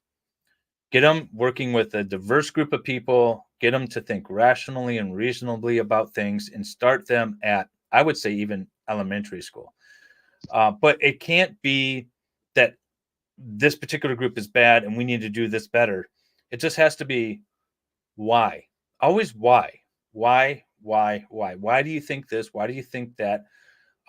Could it possibly be this? Could it possibly be that? You just got to get them thinking and get them to come up with the answers, because it really, to a fourth grader, doesn't really matter what the answer is, but you want them to be able to get there on their own, or at least with some assistance, so they can start developing those skills, so that when they're adults, they can do that on their own and think critically about all this information. I'll be going to law school now, Chung says. Well, there you go. And so there's a second debate in here, and KLI, don't worry, it's the same girl.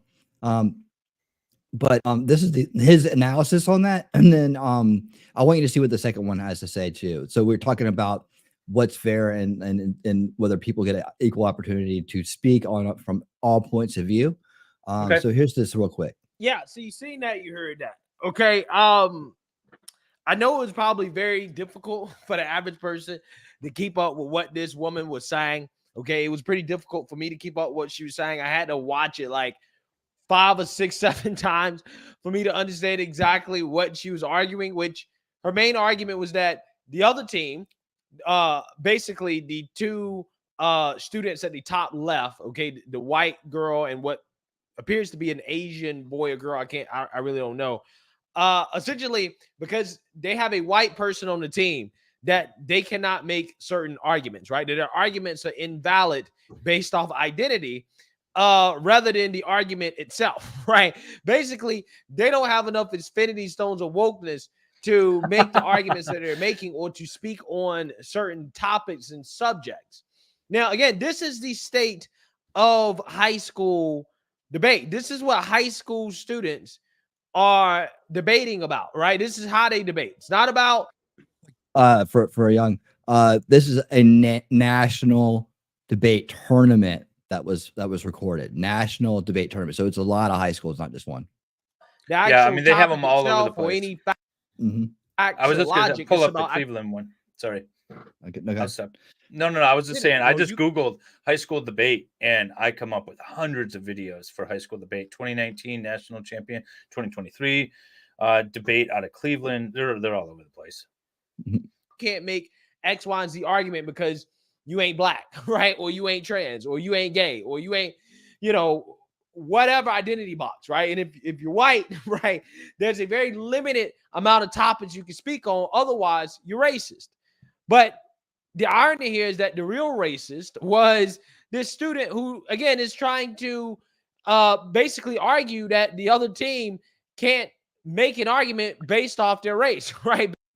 Thank you for the $5 super chat, T-Rex. Infinity Stones of Wokeness is still a fantastic phrase. Yes, exactly. Everybody add it to your vocabulary. I'm definitely, that was what I was laughing at. I was like, oh my God, I'm using that from now on. Infinity Stones of Wokeness. Based off the color of their skin. And this is what is being taught in these high schools, guys, right? That's what's being pushed in this high school. This debater, this girl that you guys saw that went on this unhinged rant, in 10 or 20 years, she's going to be some high school or college professor, right? She's going to be a college professor teaching this type of nonsense to other kids, right? That's what she's going to be doing. And that is essentially the problem, right? This is the problem. That's the worry. With Yeah. high school and middle school education. It's not about facts. It's not about logic. It's not about reason. It's all about woke identity politics, right? Because ultimately, in the day, a lot of these kids, a lot of people that are running these organizations are communists, they're Marxists, and they're just using these organizations, these platforms to push their radical woke agenda, right? Which is exactly what's happening. That's exactly what's happening. Okay. That's not the only video from this tournament. There was also another video. Real quick, Murph Turf, thank you so much for $20 super chat. Excellent interview and discussion and guests winning. Even though David ignored his chat, we still love him. Thank you both. I always thank you so much. I've been on a thing where I've been ignoring chat, so they say. I'm always watching you guys, but I'm busy. My mind's thinking. We're analyzing complex theories here, but I will keep you in mind. Yep. I don't know how the big guys keep up with chat so well. I mean, I'm trying to go through these deep topics too on my side, and even with my awesome crowd that's nowhere near the size of Ricardo's or even yours for a lot of your shows. Man, it takes a lot of practice. Sometimes I have more in my chat than I deserve with my subs, and it's a lot to keep a handle on at times. I'm going to do a Turtle Boy stream tomorrow, and there'll be way more people than I normally have in my chat. That dude draws. I saw him on with you before, and you had 1.4K in the chat, something like going that, off. Yeah, dude. Congrats. Anytime on that, I do him, I get 1,000 easily watching me at one point. And even if he's not on, if I'm just covering his case, but his case is interesting. I'm not just doing it for the views. There's really interesting arguments, and we have not to get back on law stuff, but we have an opinion from the court in his case about the witness intimidation stuff, and so we're going to go over that tomorrow. And I anticipate probably a large group because it's kind of a quiet Sunday morning stream, and people aren't doing much else, after church, right? Well, yeah, just football. If you're into football. Well, I don't want to just constantly shout out like, "Hey, Irish," "Hey, Murphs." I want to be respectful of the panel that I'm on, but I do see you guys, and my chat is all here, and it's awesome. Yeah, no, I totally appreciate it, and I hope that your chat will stick around and come back and see some of my shows as well. And I'd like to come over and do some of your panels sometimes, man. I don't get out too much, but I am available if you ever like a good looking avatar to come on and hang out with you. Definitely. I have some inputs. I have some points of view that may be helpful. I don't know. Why not, Dave? Why not what? I do want to say your name, half Irish. There, I said your name. I see you all. I'm saying hi. I'm commenting. Usually Jung is just like firing away. So when we get into semi-political comments, Jung is always in there in the chat. And she's the yang to my yin. So I like her in my chats because sometimes she checks me and sometimes oftentimes I correct her.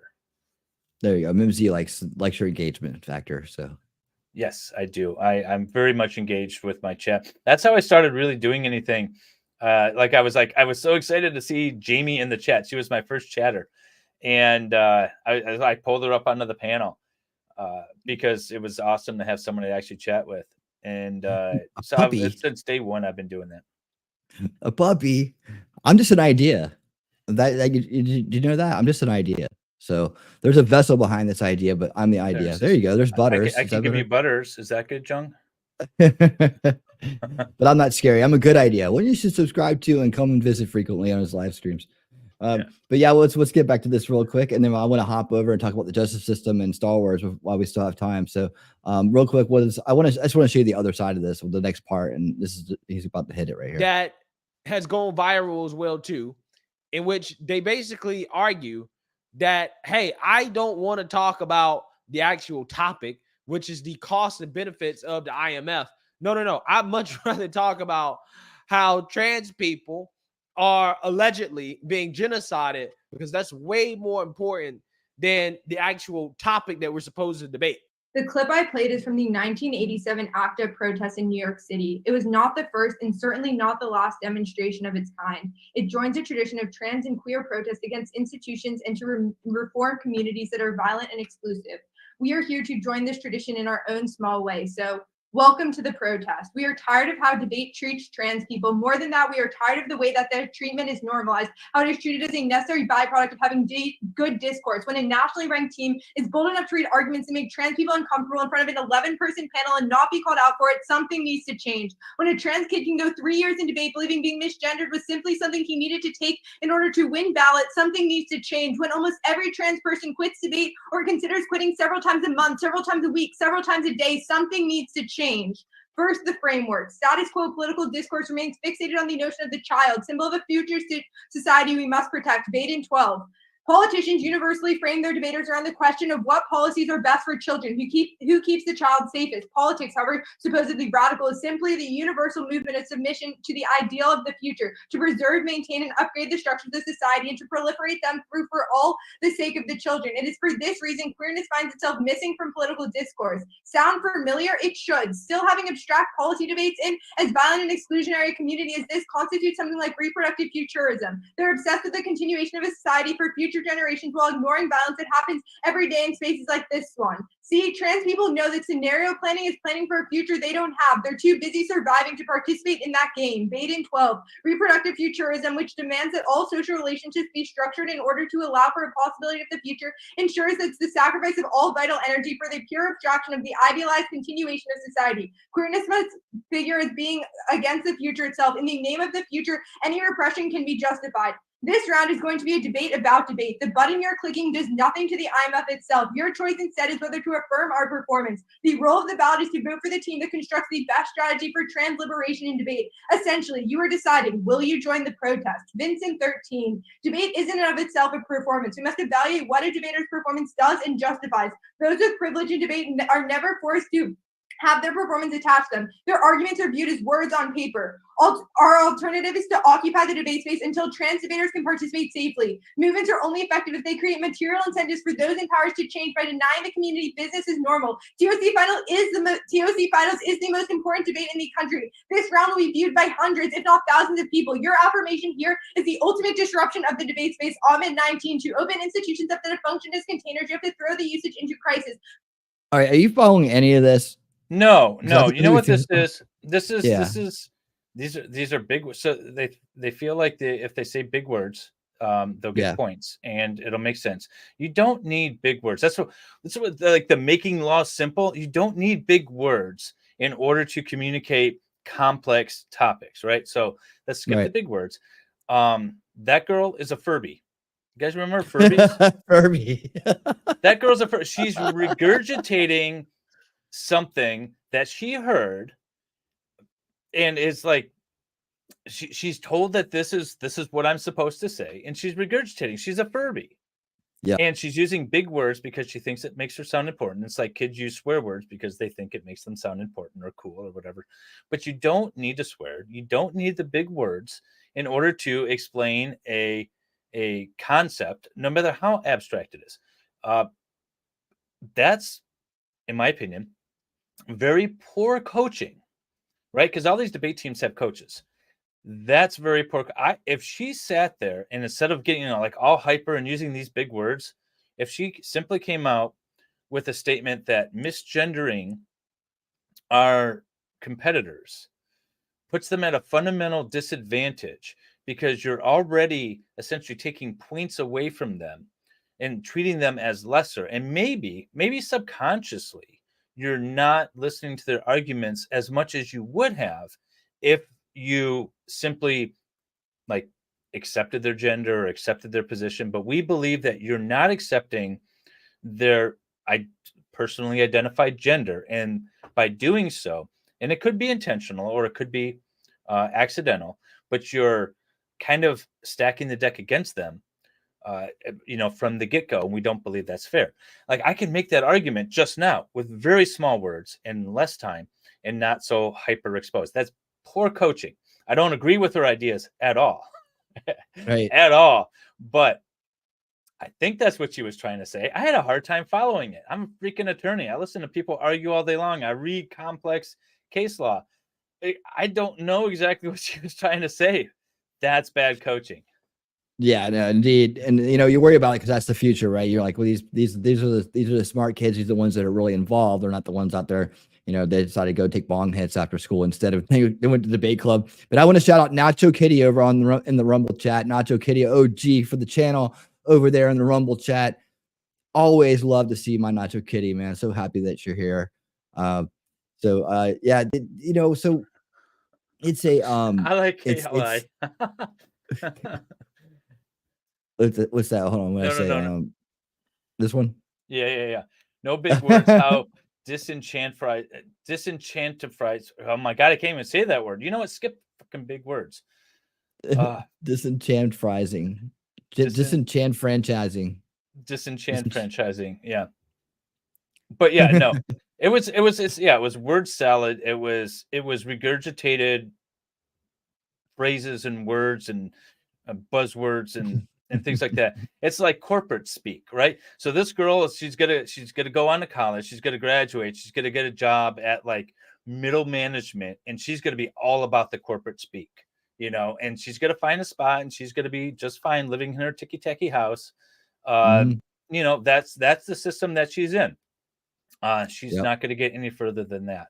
They say when you go to law school, like top tier A's, they become judges. B's become politicians, and C's and D's in law school, those are the attorneys that make all the money. And they're like the successful attorneys. I'll say, where do attorney YouTubers fit into that? Well, most of us are probably C's. I graduated with a guy who was like A's. He was like all the honors. He was our, speaker, whatever the hell those awards they give to people at the end. And he went straight into, he clerked for a Supreme Court justice, and now he has like no job, no experience. and he's just like, oh, I gotta like actually practice now. And he's not very good. But yeah, so that's where they end up. They're like they're struggling, and she'll make her way up right to middle management, and she'll be content and do her thing, and she'll be happy with her, corporate speak when she's giving her HR presentations and whatever. But she's not going to make a significant dent in the world in any way, shape, or form. That's my outside perspective of this. She's just going to be, right in the middle, and outside of her family, no one's going to know she's around. That's what's going to happen to her, because she's just simply regurgitating what she has heard others say and what she thinks is the thing to say, just like a Furby. So There you go. No, that's a great point. I definitely agree with you on that. And I think that's like, it does get a little bit scary when you see this stuff all over the place generationally. And I think you make a good point in stepping back and kind of looking at the long-term effects of that. It is scary because you think about politicians, and you see the AOCs, you see these really radical kind of politicians get into power, and you know that this voting block that's coming up will be like identifying with those kind of frantic people. yeah, we're talking about politics in society a little bit on Laid Back News the other day. Don't mind me going on a divergent just for a second, because there was something Yeah, I sure, wanted to please. bring up there, and we were talking about free market versus like this political wokeness, where like Joe from Good Logic was adamant that the government is feeding this narrative and the corporations are buying into it, and they're being not buying into it, but they're kind of being forced into it, and there's no repercussions for them, and they're going to keep doing it. Like Disney is doing a bunch of woke movies and things like that, and nobody likes them. They're losing money. But what I think he failed to understand is that capitalism is not it doesn't make quick moves, right? Capitalism doesn't change on a dime. It's an ebb and flow, and you need time for a corporation to realize that this is not making it money before it starts backing off and doing the things that does make it money. So not wokeness. And if you notice with Disney in particular, in the last couple of weeks, they've come out and they said we're gonna retool our intellectual property. We're going to retool. We're going to step back and take another different look at Star Wars and Marvel, and because this isn't working for us, right? And so it takes time. And the analogy is, say you have a great idea for a restaurant, right? You're going to do a startup restaurant. You find the building, you find the chef, you hire the staff, you get all the tables set up, and you open the doors, and you got a slow build that's kind of working. And then there's a few little hiccups. It's not quite, so you tweak a few things, and then it goes down, and like, all right, well, that didn't work, let me tweak a few more things, and then it starts to become popular. You hire a new chef because whatever, the chef's quality didn't work out, and you work on it. But it doesn't happen overnight. It's usually a couple 3 years before you really kind of find that niche. It's with anything that you do. Like I started my law firm, and I didn't really kind of find my niche until a couple of years into it. Or I started my YouTube channel 5 years ago, right? I didn't really find my niche, but for 4 years into it. And so you can kind of pivot and turn, but it takes a while to respond that way under the market. It's not real quick. So with that, we're going through sort of a downward spiral a little bit. I don't think it's the end of the world, because I think if you really pull and take a real good look at society, they don't mirror that girl's statements. They don't mirror what we're seeing in the news or in movies and things like that. It's the periphery that gets the most attention. That's all. But we're heading that way, and it's going to self-correct. I don't think this is a doomed thing. But again, with your chart that you're talking about, we're only in those first 1 to 4 veils, right? We're not still stepping outside of that. We still need to get outside of that. That's where some fundamental changes happen, but this is not the end of the world here with this wokeness. This is just, it needs to kind of self-correct, and it will self-correct. I just think it's going to take more time than people really want it to. That's all.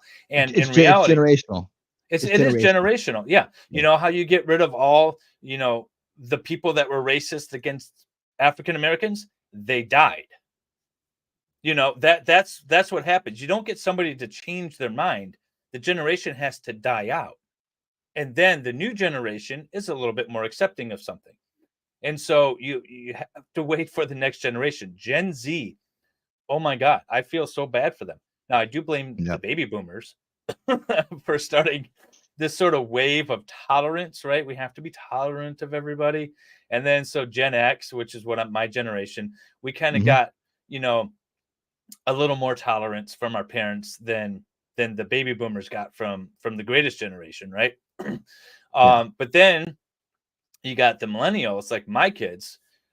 They get, oh my God, they get their hands held and participation trophies and all of this stuff that I don't agree with, and I make it a fundamental principle to push back on all that stuff with my kids. But you know, I'm not, of course, all of society, although I should be. If everyone listened to me, it would be a much better world. But you know, so I blame my parents all the time for starting us down this trend. But it has to self-correct, or it has to just simply implode. But either way, it's coming to an end. Well, I hope so. And like, you know, part of what I explained on the board is that it's a generational system of corruption because it's a generational system of abuse. If we got to address the abuse and really focus on the root cause issues, the real ones. And we get so caught up in the ones that are symptomatic of it. We can point to the symptoms all day long. I think that's what most people do. I feel like we're in a real stage for the last 10 years of just awareness.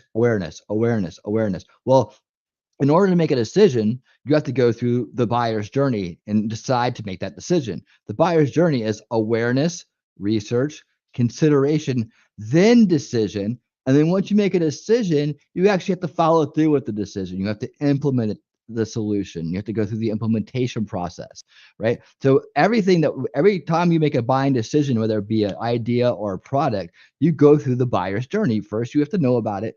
Then you're going to look into it, hopefully. You need to consider your options, right? And then you're going to make a decision on what you're going to do.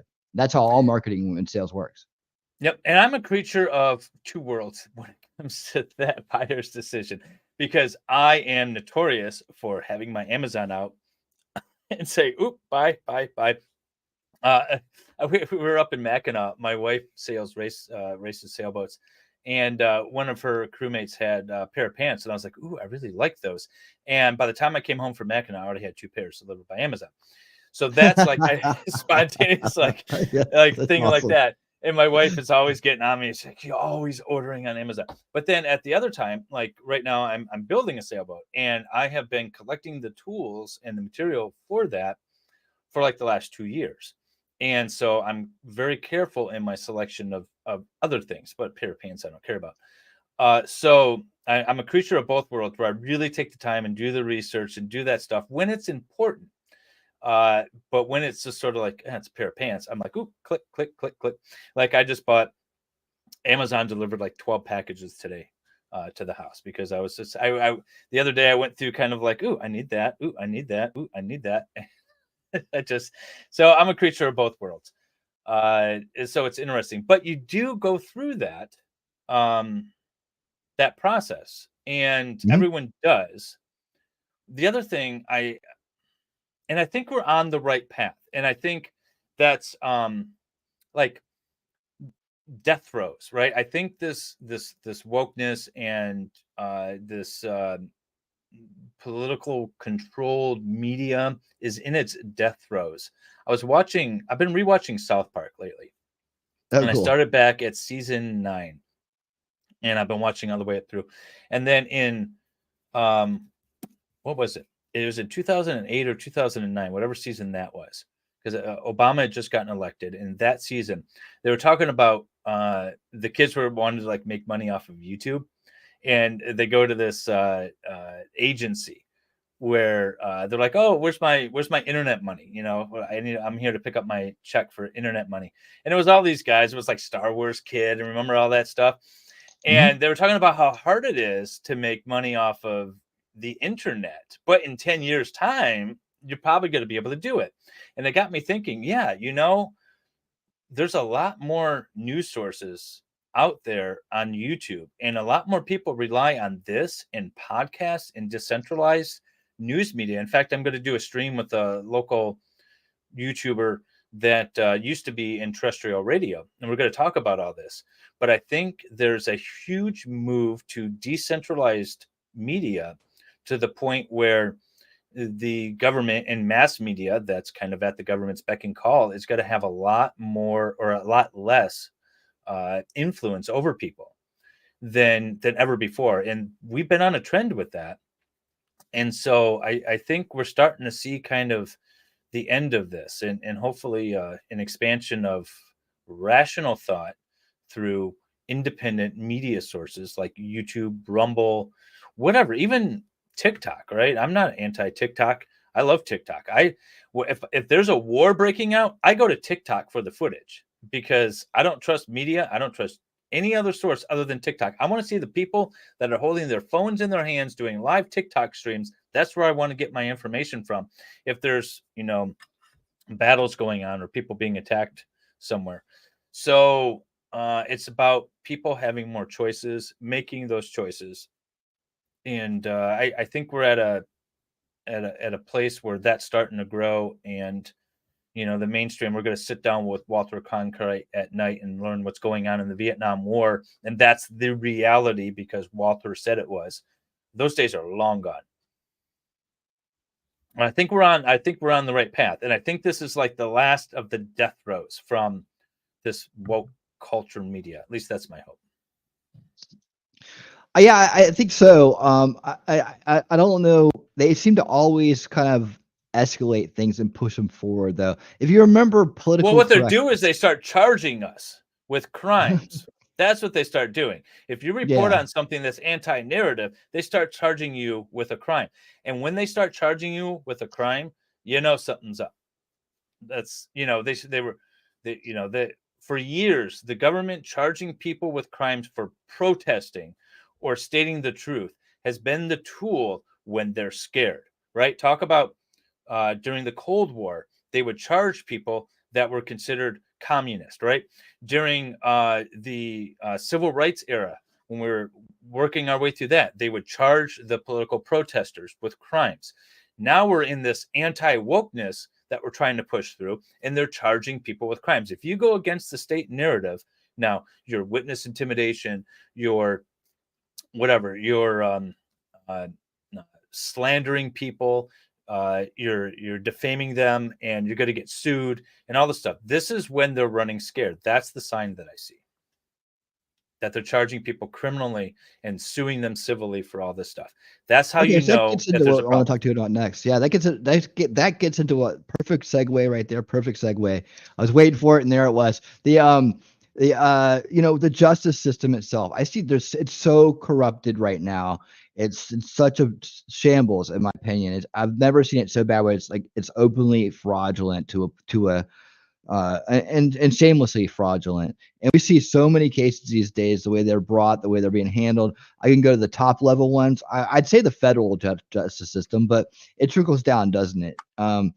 You see what's going on with Trump. You see what happened with Alex Jones. You see what happened with, Kyle Rittenhouse never should have gone to trial. I mean, there's so many things on the criminal level. The federal justice system seems to be just a given conviction. Everybody's scared to death of it. It's a very scary thing.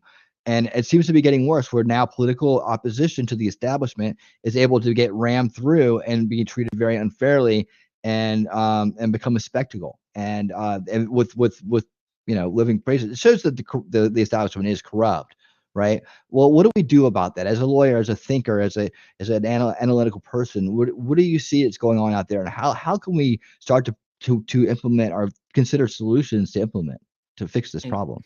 So I can only speak from an American standpoint. I know there's Canadians and others listening, some Australians, but from an American system, we had a system set up. It's still technically there. The last check on every government authority is the people, the society. So we talk about politicians passing laws. Your check on that was voting them out, right? We talk about the judicial system. In most states, I think in all states, we elect our judges. Now, federal judges are appointed. It is what it is. But we also elect at the state level are prosecutors, are either chief prosecutors, the attorney generals, or the local county prosecutors and things like that. So that's also a check. But at the end of the day, you can have a corrupt politician passing a bad law, and then you can have a corrupt DA charging people with that bad law. Then you can have a corrupt bad judge not kicking that case out. You can get through all of that system, and at the end of the day, they still have to get it past 12 members of society, 12 citizens. That's the final check. That's the jury on a corrupt government. What I'm seeing lately is that the jury is sitting there listening to these trials as if they're watching a 48 hours episode.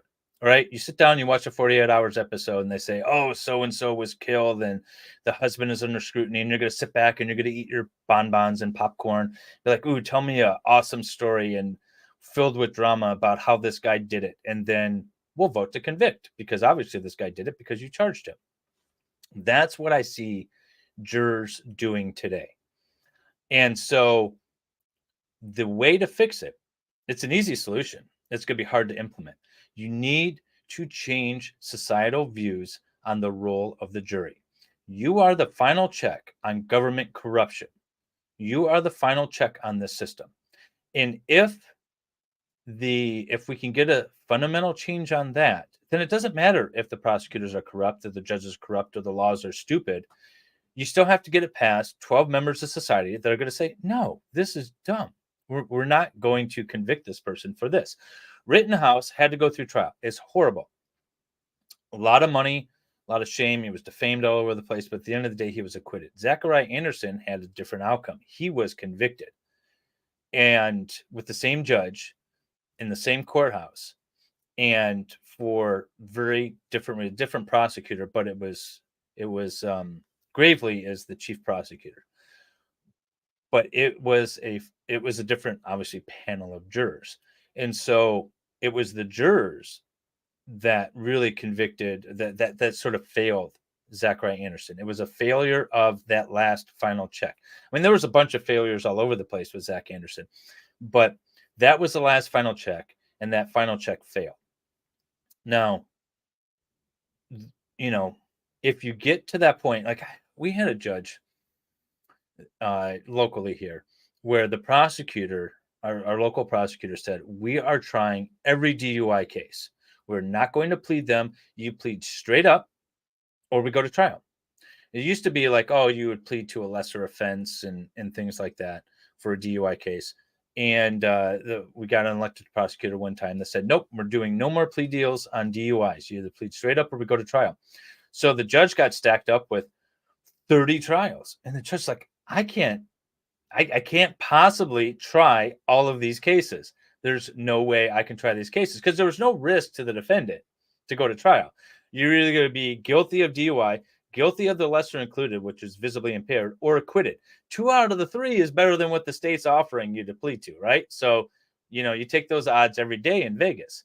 So everyone was going to trial, and the judge would then turn to people and say, listen, if you plead straight up to a DUI, I'm going to sentence you as if it was visibly impaired. And the prosecutor hated him and went off on him to the point where he ended up getting essentially kicked off the bench. But that was a good judge going up against a sort of a corrupt system. And not that DUIs are good or bad, but it was a wake-up call that the prosecutor can't possibly try all these cases. So if we have a system where the jury's actually going to critically look at this, and there's a good possibility that the prosecution's not going to win a lot of their cases, hopefully, even if you have a corrupt one, they're not going to be bringing them because they don't want to lose, right? The prosecutors are politicians at the end of the day. They don't want a large lose record. I had a case where it was an assistant prosecutor, and he was supposed to be like really well experienced in this particular area, and he lost his job because prosecutors' offices don't like losing. And so it's a big thing. So if you have a a system, a society that is more likely to acquit than convict, which is the opposite we have right now, then I think prosecutors are going to be more careful about choosing their cases that they actually bring. And so I think it's a societal issue. The other thing is we need cameras in every single courtroom, streaming every single hearing, every single trial, every single everything. When we were under the vid and we were on lockdown, courts all went virtual. And under the Supreme Court ruling in Michigan, every case, every hearing, everything not only had to be virtual, but it also had to be streamed to YouTube. And so you could sit at home. My brother even called me. He's like, oh, I could sit at home and I can watch all these courts. This is awesome. So people started watching them. And then they started looking at, there's a lot of BS going on in these courts. And so, of course, the judges don't like them and the prosecutors don't like them. But so now that it's no longer mandated, a lot of courts don't do it in Michigan. There's maybe a handful that still stream all of their stuff live. And if you want to watch them, you could probably find them on Law Talk with Mike. But sunshine and a fundamental change in our understanding of the jury system and why it's there. Those are the two things that I think could really change the criminal justice system or just the judicial system, period. So Well, you know, that's my rant. what? There you go. I appreciate that. The what I was thinking about was why another reason why it's so scary is that the cost, right? So even if you go and you're found not guilty, a lot of times you have to hire defense. You know, it depends on the level of it, how much money the court, the way they're using the court systems to break people, right? They break you. Oh, yeah. Sometimes they break you into submission because it's so expensive to get a defense going. It's so expensive for everything that the average person can't afford it. And then you go to the next level, the rich people are trying to deal with it. They're trying to they're breaking people. They're trying to break Alex Jones. They're trying to break Donald Trump. They're trying to break people like that. But then you look at corporations, and they do some of the worst things that are out there, and they'll just pay the damn fines, and they just write it off. You know. Well, yeah. I mean, there is an issue with the cost. There's also, I mean, it could get way more complex than this. So we have the cost issue, right? The cost of litigation is astronomical. So what makes it so astronomical? Well, let's see. I have to pay $200 a month for my Lexus account, right? That's the Lexus is the law search engine that I use. Then we have insurances. Then I have student loans. Then we have, every time my bar dues, right? I got to pay bar dues. Actually, I kind of missed my bar dues. I'm a little late now, but those are like $500-$600. But the cost of insurance and everything that goes behind just practicing law is expensive. So if I charge $300 an hour, that $300 isn't going in my pocket. Most of it covers all the overhead BS that I have to deal with. So there's a fundamental problem with that to begin with. Also, the cost of law schools and things like that is also an issue because that's what starts driving up the cost to begin with. So we have that makes hiring an attorney very expensive to begin with. I have a judge in Michigan. If you have a lawsuit for less than $25,000, you're at the district court level. That's the city court, right? And then if it's over $25,000, you go to the county court. But at the city court, unless you're right at like $25,000, say you want to sue for $10,000, it's not worth to go to trial because you're going to end up paying your attorney more than your damages, right? So most of those cases don't even get brought, let alone go to trial, because it's not worth the cost. An attorney's best friend is a client with principles and money, right? Because if the money doesn't matter and it's just about the principle of it, I'll fight all day long because it can get really expensive that way. The other thing is with stacking of charges. So there's too many freaking laws out there. If you do like one thing, you could potentially be charged with like 4 different crimes. And they could all be various levels of severity. And they'll say, all right, well, we're going to charge you with these 4 different crimes. And we're fairly confident that we're going to convict you of at least one of them. So you plead guilty to this one, and we'll dismiss the other 3. And so most people will then plead guilty to one because they're scared of getting convicted of all 4. right? And then, they'll get some minimal sentence and move on. But to the state, to the prosecutor, it's a conviction. And, but, to the defendant, well, now he's got a criminal record. So even though, the charge was BS to begin with, like take for example, aggravated stalking in Michigan. Aggravated stalking is a felony. So it gets that higher level tier. And what it means is basically you stalk somebody, you followed them, and you did it with a malicious intent because you put them in fear of safety or great bodily harm or something like that. But if you did it through a phone as well, if you were like texting them, now you could get stalking, you could get aggravated stalking, you can get malicious use of a communication device, right? You get 3 different charges for this one act. So they'll charge you with all 3, and then they'll say, oh, well, if you plead guilty to stalking, which is the misdemeanor, then we'll dismiss the 2 felonies. And you can go about your business, go on probation, pay us a bunch of fines and fees, and we get a win. When in reality, it wasn't any of that. It was a couple going through a divorce, and they were arguing about parenting time or something. It's not even stalking. But they said, well, you intended to put her in fear, so now you've got a criminal record. It's just a racket. So stacking of the charges is another problem. And I don't know how you really deal with that except get rid of the laws. I heard today, I was streaming earlier with, I'm going to get her name wrong, a Texas attorney that is in the courtroom for the Caitlin Armstrong case. And we were talking afterwards. And she was talking about a new law, which is something battery. It's essentially like sexual battery. It's like if you grope a boob, right? It's this new law that they have in Texas, or I don't know how old it is, but McKinley. Yes, thank you, Irish. McKinley, and half Irish. So we're like, wasn't it just battery? Why? What's with the sexual component of it? They're like, well, they wanted to make it a special law, and it's like, but it's just battery. Why we just charge under battery? Why do you have to have? So now this person could be charged with this type of battery and regular battery, and they'll be like, oh, we'll throw out one, you plead to the other. It's the stacking of the charges. So it's just ridiculous. And I don't know how you do that except for wipe the laws off the books. McKinley is hot. She was on fire this morning. Yeah, she was awesome. Well, I was trying to think of maybe you could only have so many charges at one time, but that seems like that probably wouldn't work.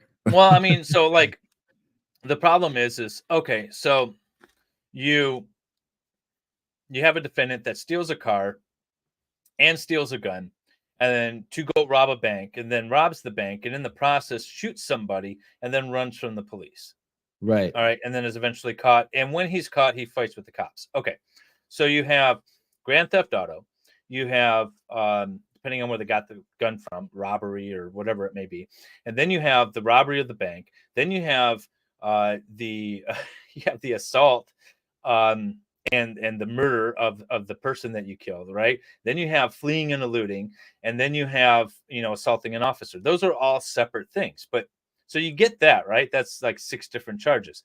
But then on top of it, let's throw in felony firearm. Oh, he was in possession of firearm when he was doing this stuff. And then let's throw in reckless driving because he was speeding through it's all these like ancillary little ones that are really, they're not in and of themselves crimes. They're just like reckless driving is, it's like a speeding ticket, right? But because it's in the context of this, we're going to up it. Owning or having a firearm is not a crime, but because it's in the context of committing another crime, we're going to increase it. It's all these little add-on things that cause the problems. And so those little add-ons, I have a problem with. But the fundamental, I mean, this guy committed those 6 different actual crimes, right? That we can all agree are kind of bad things. You don't steal a car, you don't steal a gun, you don't rob a bank, you don't kill somebody, you don't run from the police, you don't beat up a cop when you get caught.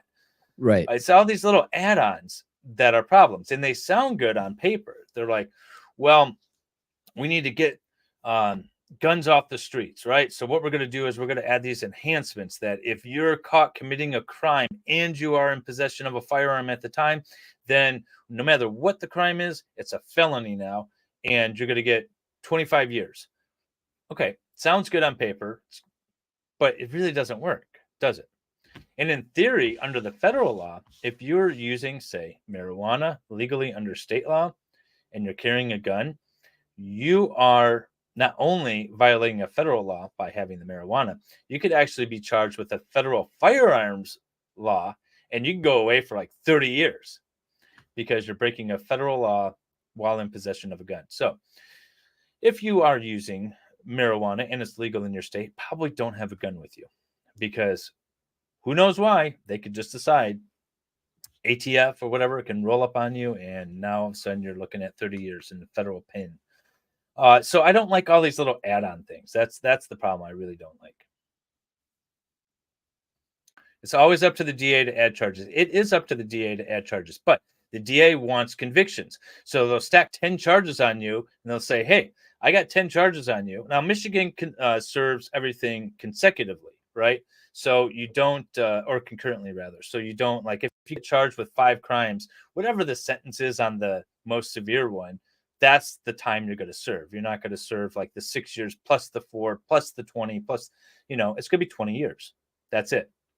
So there's not a lot of incentive to overcharge as much as it is in other states. But if you're charged with a bunch of crimes and the most severe one is 20 years, but the state's willing to give you, say, a 3-year and agree to a suspended sentence, you're like, oh, I'll jump on that all day, because why would I take the risk of going away for 20 when I can get a guaranteed 3 with a suspended sentence and go home today? Right? And so now the state gets a conviction. They cleaned up the streets, and but you have a conviction as well. So that's the system that they play. Man, I don't know. It's just that it seems like when the justice system is so corrupt, it's a real kind of benchmark to the society, I guess, in a sense that people don't feel that they can get justice on any level, and if they do, they're it's far and few between. I mean, look at the so go ahead. No, I was gonna say, and I'm talking about on a grander scale, not the average person, I think. But I mean, it probably does trickle down. But I'm thinking, like, look, they just found out George Floyd 100%. I knew this. I thought this was pretty clear the entire time, but George Floyd definitely died of a drug overdose. There's no question about it. Yeah, he absolutely did. But the cop who got the whole knee thing is still in prison, and they're trying to go after the other cops now too. So what's going on there? Like, why is this not just like, okay, no, we made a mistake, let him out, give him his life back? Oh, well, because politicians are always right, and every DA is a politician. I brought up that documentary earlier. I can't remember the name of it. What was interesting in that is that the guy who's heading up the documentary is the son of the prosecutor. And so the son isn't saying this guy's 100% innocent. He's just saying there's some issues here. Do you have any second thoughts? And his dad, the prosecutor, who's no longer a prosecutor, he's been retired for like 40 years, right? He's got no stake in this. He was like, absolutely, that guy was guilty. He was guilty.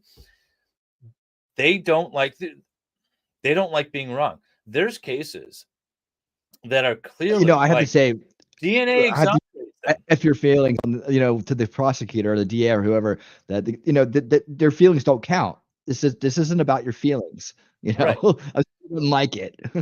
Yeah, but there's a guy who was exonerated. I did it on my exoneration stream. He was exonerated because his DNA was found to be actually not planted intentionally, but transferred to the murder scene vehicle by the police officer accidentally. It wasn't on purpose, but it exonerated this guy, and he got out of prison after like 8 years. And the prosecutor was like, he still had something to do with it. It's like, really? All the scientists are wrong. You can't just say objective reality, because now there's a murderer on loose and the state screwed up. All right. The police screwed up. The prosecutor screwed up. They incarcerated the wrong guy. No. That was the right guy. And you know what the problem with that mindset is that they won't go look for the actual murderer, because they're dead set that they got the right guy. It's the system that let them free. It wasn't us. And that's a problem. The other thing I was going to say is, when it comes to like civil stuff, everyone has a sense of entitlement. I get calls in my office all the time where, like, I got fired from my job. I want to sue. Well, tell me what happened. And they tell me what happened. I'm like, okay, well, there's no lawsuit there, right? Mhm. You're in a, at will employment. They can fire you for no reason at all, so long as it's not Yep. in a violation of, race, gender, or whatever. Uh, as long as they're not doing it because of that, you could come in and say they don't like the way you're dressed and fire you. There's nothing wrong with that. You're not entitled to your job, but there's a sense of entitlement that people have, and they want to sue constantly because of whatever. I get the lawsuit side of things, but it's the criminal side of things that kind of gets me as far as justice goes. Sue, we'll figure it out. There's a bunch of lawsuits going right now that are, everywhere all the time. But we talk about the Ricada one or whatever, or, words and defamations and all this other stuff. And then, you have to spend a bunch of money to deal with that too. But it's just the criminal ones, because it's so easy to turn that into a control mechanism, to turn that into a political weapon. And that's the corruption that I'm really concerned about. And I think that has the highest impact. Real quick though, 5 gifted memberships from Murph's Turfs. Thank you so much for that. Let me go ahead and see who got a membership tonight. Texas Jen, Shizzy Wiznut, Holly Moore. I was just talking to Holly Moore in an MG Law stream the other night. Sean D and Jude Kuro. Thank you guys all. Welcome to the winner's circle. And I gotta give you your thank you. Here it is. Up big on Vietnam, it has the juice. I can't imagine a more beautiful thing. It's cold. I can tell you all about it. I mean, look at this thing. Gonna try to get that amazing thing. I don't know why, but Chocolate Rain popped into my head when I was watching that just now. Thanks, everybody. Thank you, Murph's Turf, and welcome to the winner's circle. I think we got Legally Live in the chat. Welcome, Legally Live. How you doing? Oh, hey, Legally Live. That is McKinley. That was on my stream earlier. Oh, you're just talking about McKinley. Yeah, Welcome. I was. Oh, said my name. Yes. Hey, Legally Live. Yeah, so she's she's a Texas in Austin. She's an attorney in Austin, Texas. And she's got her YouTube channel. You guys should go check it out. She's been streaming some stuff. She streamed along with me, Letitia Stalk. Well, not along with me, but like me. She streamed Letitia Stalk. She also streamed Ronald Rubber, the Border Patrol murder case. And now she's doing some live updates on the Caitlin Armstrong, as well as on my stream talking about Caitlin Armstrong and that trial. So you guys should check her out. She's really fun. I don't know. She I was gonna say, I don't know if you like her style, but I did. So don't watch that though. None of that. Don't watch any of your streams. You're fine. You're fine. You just come around us a little bit more and you'll get used to it. She's new. She started in May, I think, streaming trials. Okay. So, yeah. We have a law degree. You're on the fast track, man. That's the thing. I'm gonna go get my honorary law degrees. Yeah, right. The club. You can get the mid-tier level of membership on my stream is pre-law, I believe. No. Pre-law is the first tier, and then you can go to layman level, right? And then then you be on your way towards a law degree. Oh, perfect. Watch the Armstrongs are better. Don't watch her lives. Okay, we won't watch her lives. Okay. Right on. Well, yeah, I mean, there's a lot to unpack as far as how do we solve for corruption in the legal realm? I mean, there's corrupt DAs, corrupt judges, corrupt politicians, corrupt. It's just a version of the justice system that I really hope that we can figure out a solution for down the road and just put our heads together and come up with something. Well, the other thing too is I thought really during the vid, I thought this would really awaken people that 98% of the laws that affect you on a daily basis are locally controlled and state controlled. They're not at the federal level. 2% of the stuff that really affects you is at the federal level. but everyone focuses so much on the presidential election, on the congressional elections, on the midterm elections. What you really need to focus on are your local county elections and your state elections.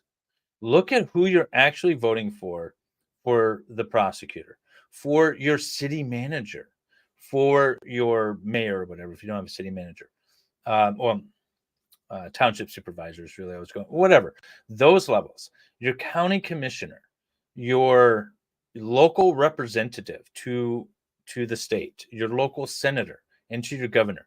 Those are the people that will have more effect on you on a daily basis than anybody else. And so really focus on that. And if you didn't learn that during the vid, which you should have learned that during the vid, learn that now by watching these trials, because those are the people, the school boards. We talked about education, right? The school boards, your prosecutors are the ones that are charging you, right? Your locally, it's not the attorney general, but even then, it's not the federal attorney general. It's your state attorney general. It's your local county prosecutor. It's your township supervisor. It's these people that are charging you criminally, that are going to lock you away. It's not the president. It's not your congressman. It's those people. So pay attention to those people. And there you go. Elect good ones. Run for them. They're not that far away from you. You could run for your city or your township position, your school board. It's a giant headache. It's a giant time commitment. I watch my local school boards. They Zoom them or stream them on YouTube, and I watch them, and they're there for like 7 hours, and they start at 6 o'clock and they go to 1 a.m., 2 a.m., whatever.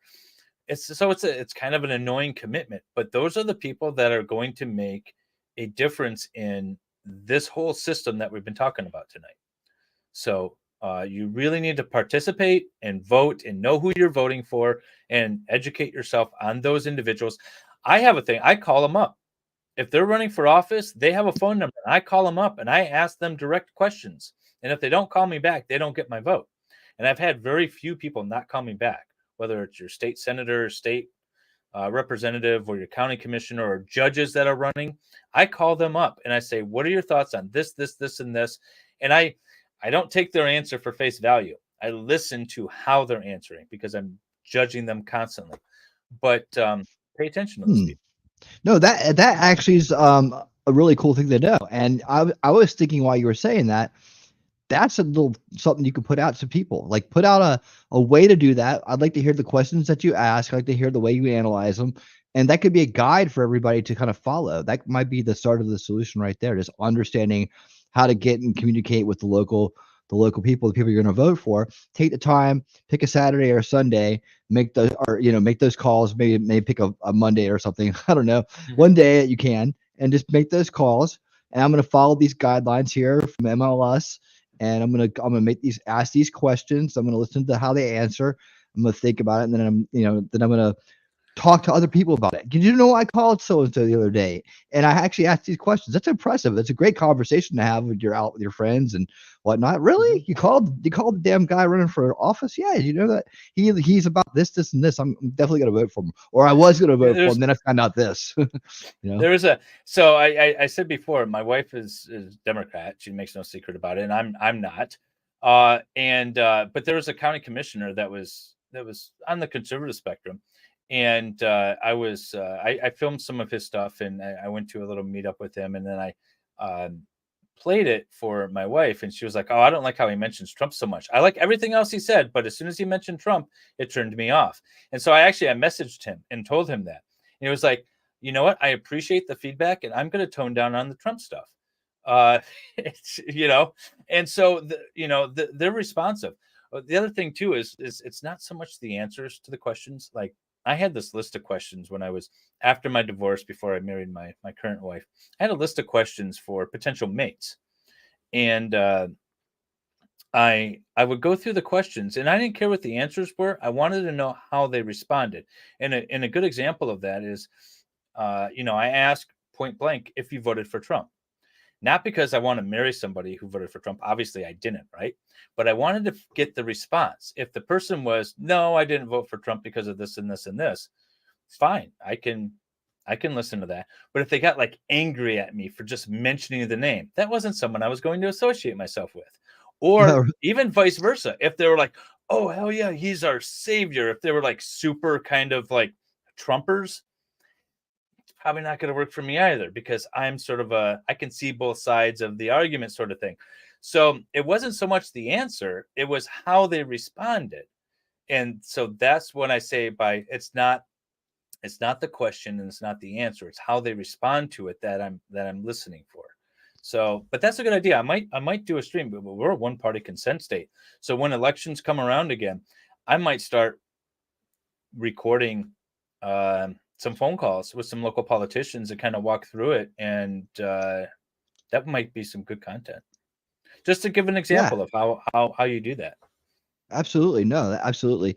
You know, and it's so funny. I break things down very simply in terms of the elections right now. I'm purely anti-establishment. I'm a constitutionalist, anti-establishment kind of position, right? So I think really strategically in my votes, and I think strategically in who I support and what I put my vote towards, because it's about going against the establishment and trying to rein in corruption, because they're the ones who perpetuate it. And you say you're a constitutionalist. What do you mean by that? I mean that I believe in adhering to the Constitution, and not passing or allowing laws that subvert it. I try to believe in the following the letter of the law. Really, I'm pretty much a staunch constitutionalist in terms of not a lot of flexibility and making unconstitutional laws, any kind of unconstitutional laws, or anything that subverts the Bill of Rights, anything that kind of gets in the way of the actual structure of the document itself. So why are you not a Jeffersonian? I don't know that I'm not. I just don't include that in my description. So here's the wonderful Thomas Jefferson, the drafter of many of our famed documents. And I am wholeheartedly a Jeffersonian. I don't call myself a Republican or even a conservative, because the difference is, this is how I explain it. Democrats see the government as a solution to a problem. Republicans see the government as a barrier to solving our problems, right? So, I mean, if you were to kind of like break it down that way, like government's a necessary evil, and Democrats say that, well, it can still solve problems, and I agree with both sides of those. And that's this man's wonderful system that he helped put in place, which is where the federal government is there to protect the borders and kind of unite the states, and deal with squabbles between the states. But otherwise, it is the state that has the most control over your day-to-day, which is what it is now, although we have federal blackmail, which we can get into if we want to. But the idea is my voice is louder in Lansing than it is in DC. My voice is even louder in Pontiac, which is the county, than it is in Lansing. And my voice is loudest in my township, right? So we want the most control where my voice is loudest, because then I have the most say over what happens to me personally. And so that's a Jeffersonian model. There's a reason why there's local school boards. It's because of the Jeffersonian model. If we're educating our kids through a community, the community should have the most control over that. But then you get the state involved with the Department of Education. Well, okay, my voice is not as loud in Lansing, but it's okay. It's at least Lansing. Well, then you get the federal Board of Education that says to the states what you're going to do. I'm like, well, my voice is nothing in DC. They don't listen to me. And so that's the problem. Now we have essentially dictated to us what we're going to educate, because the federal education, the federal Department of Education dictates to the states what you're going to be taught, which then dictates to your local community school board. That's not the system that we had designed. That's not the system that this wonderful man designed. And so I am a Jeffersonian through and through because of that, because I want my voice to actually matter. And I don't want it to be dictated from on high. So that's why I am staunchly a Jeffersonian. But unfortunately, we don't have a political party for that. Right. Well, no, I agree with everything you said. So I would say fundamentally, philosophically, I would be one too. I think that's the Ron Paul model kind of follow that as well. So I was a big supporter of Ron Paul back in the day. Still love the man. I know that he didn't have what it takes to be the anti-establishment candidate that could actually push through. And what I was trying to lead into is that if you look at Vivek, you look at Trump, they're kind of the new mold of the anti-establishment candidate. What I'm seeing is ones that are not scared to go up against the establishment, call out the BS, call out the mechanisms that corrupt the system, that keep the narrative narrow, that keep people boxed in, right? That they are the you have to have a certain level of achievement in order to actually even be eligible to go up against the establishment in a sense at that level, right? Because you have to fight off the corruption that's going to come at you, right? The witch hunts, the negative press, the ability to fund your own campaigns, the ability to stay out of the influence of lobbies and other things that influence politicians. And unfortunately for Ron Paul, he didn't have those kind of resources. We did the best we could with like money bombs and things. We raised a ton of money for him. He said he made the mold for the grassroots movement, the modern grassroots movement, and he brought back and introduced the idea of the philosophy of liberty to a whole new generation. He knew what he was doing. He went to schools and colleges and spoke, and he educated people. He probably figured he couldn't beat the establishment, and they janked the elections and the media and the debates so that he couldn't prosper and get the nomination. Trump was able to blow through that because he had the money and he had the voice and he had the balls to actually just get out there and be like, I don't give a crap. You know. Can I point out a fundamental flaw in something you just said, though? Sure. You can't start grassroots from the treetops. You can't start a grassroots system at the federal level. A grassroots system literally needs to start at the grassroots, which is your local community, your local counties, and your states.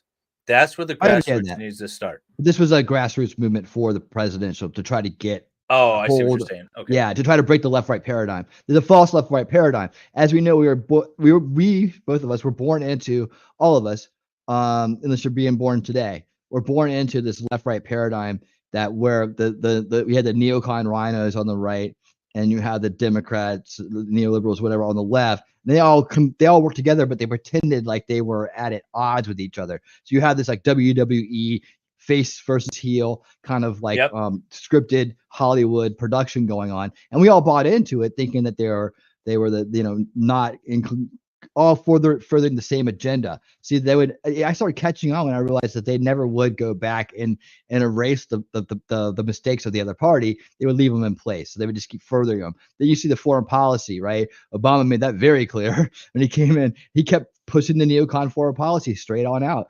And that's what amazes me about the people who are trapped in the first veil, as I explained earlier. They don't see this paradigm that exists out there.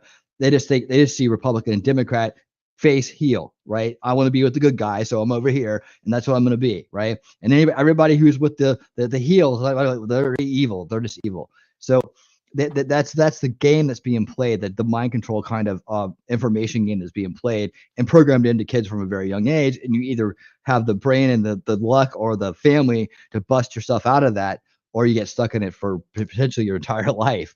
But yeah, that was the idea, is that we have to keep hold of the GOP now in order to prevent that false left-right paradigm from reoccurring, at least on the executive level. And that's so important this election that it's a no-brainer that I go with Trump or Vivek. Hopefully Vivek as vice president. It's a no-brainer, and it's a strategic vote. It's particularly the neocons and the rhinos out. I make no secret that I voted for Trump for one reason and one reason only: to facilitate potentially the downfall of the federal government. Boom. And I want the states to be the source of all that we ask for and all that we need and all the oversight that we need. And I wanted them to be so distracted by Trump that the federal government literally sat there and let the states just run everything, as should have been. And for the most part, it actually happened. And so I'm happy with that. And if he gets in again, I want them entirely focused on Trump again. try to tear him down and just implode on themselves, while the states do what needs to be done in order to, make society continue to run. Half Irish asked what federal blackmail is. Do you know what I'm talking about when I say federal blackmail? Yeah, I mean, there's different layers of it. I think of federal blackmail. The first thing I think of is, well, I think of establishment blackmail, which is like pedophilia and basically finding or creating crimes for people, and then holding them as your personal puppets, or you're going to release the information. Okay, yeah. And so when I was talking about federal blackmail, what I'm talking about is blackmailing the states, right? So Okay. federal government controls the purse, right? And the states have to pay money to the federal government. If the states want money for, say, roads, the federal government will say, sure, we'll give you money for roads, but you got to make your drinking age 21. Why? Because the federal government says so. We want money for this, whatever other infrastructure improvement or for education. I'll say, okay, well, why don't you pass a law that bans all smoking in all indoor establishments, and then we'll give you money for this little special program that you want. And the states say, okay.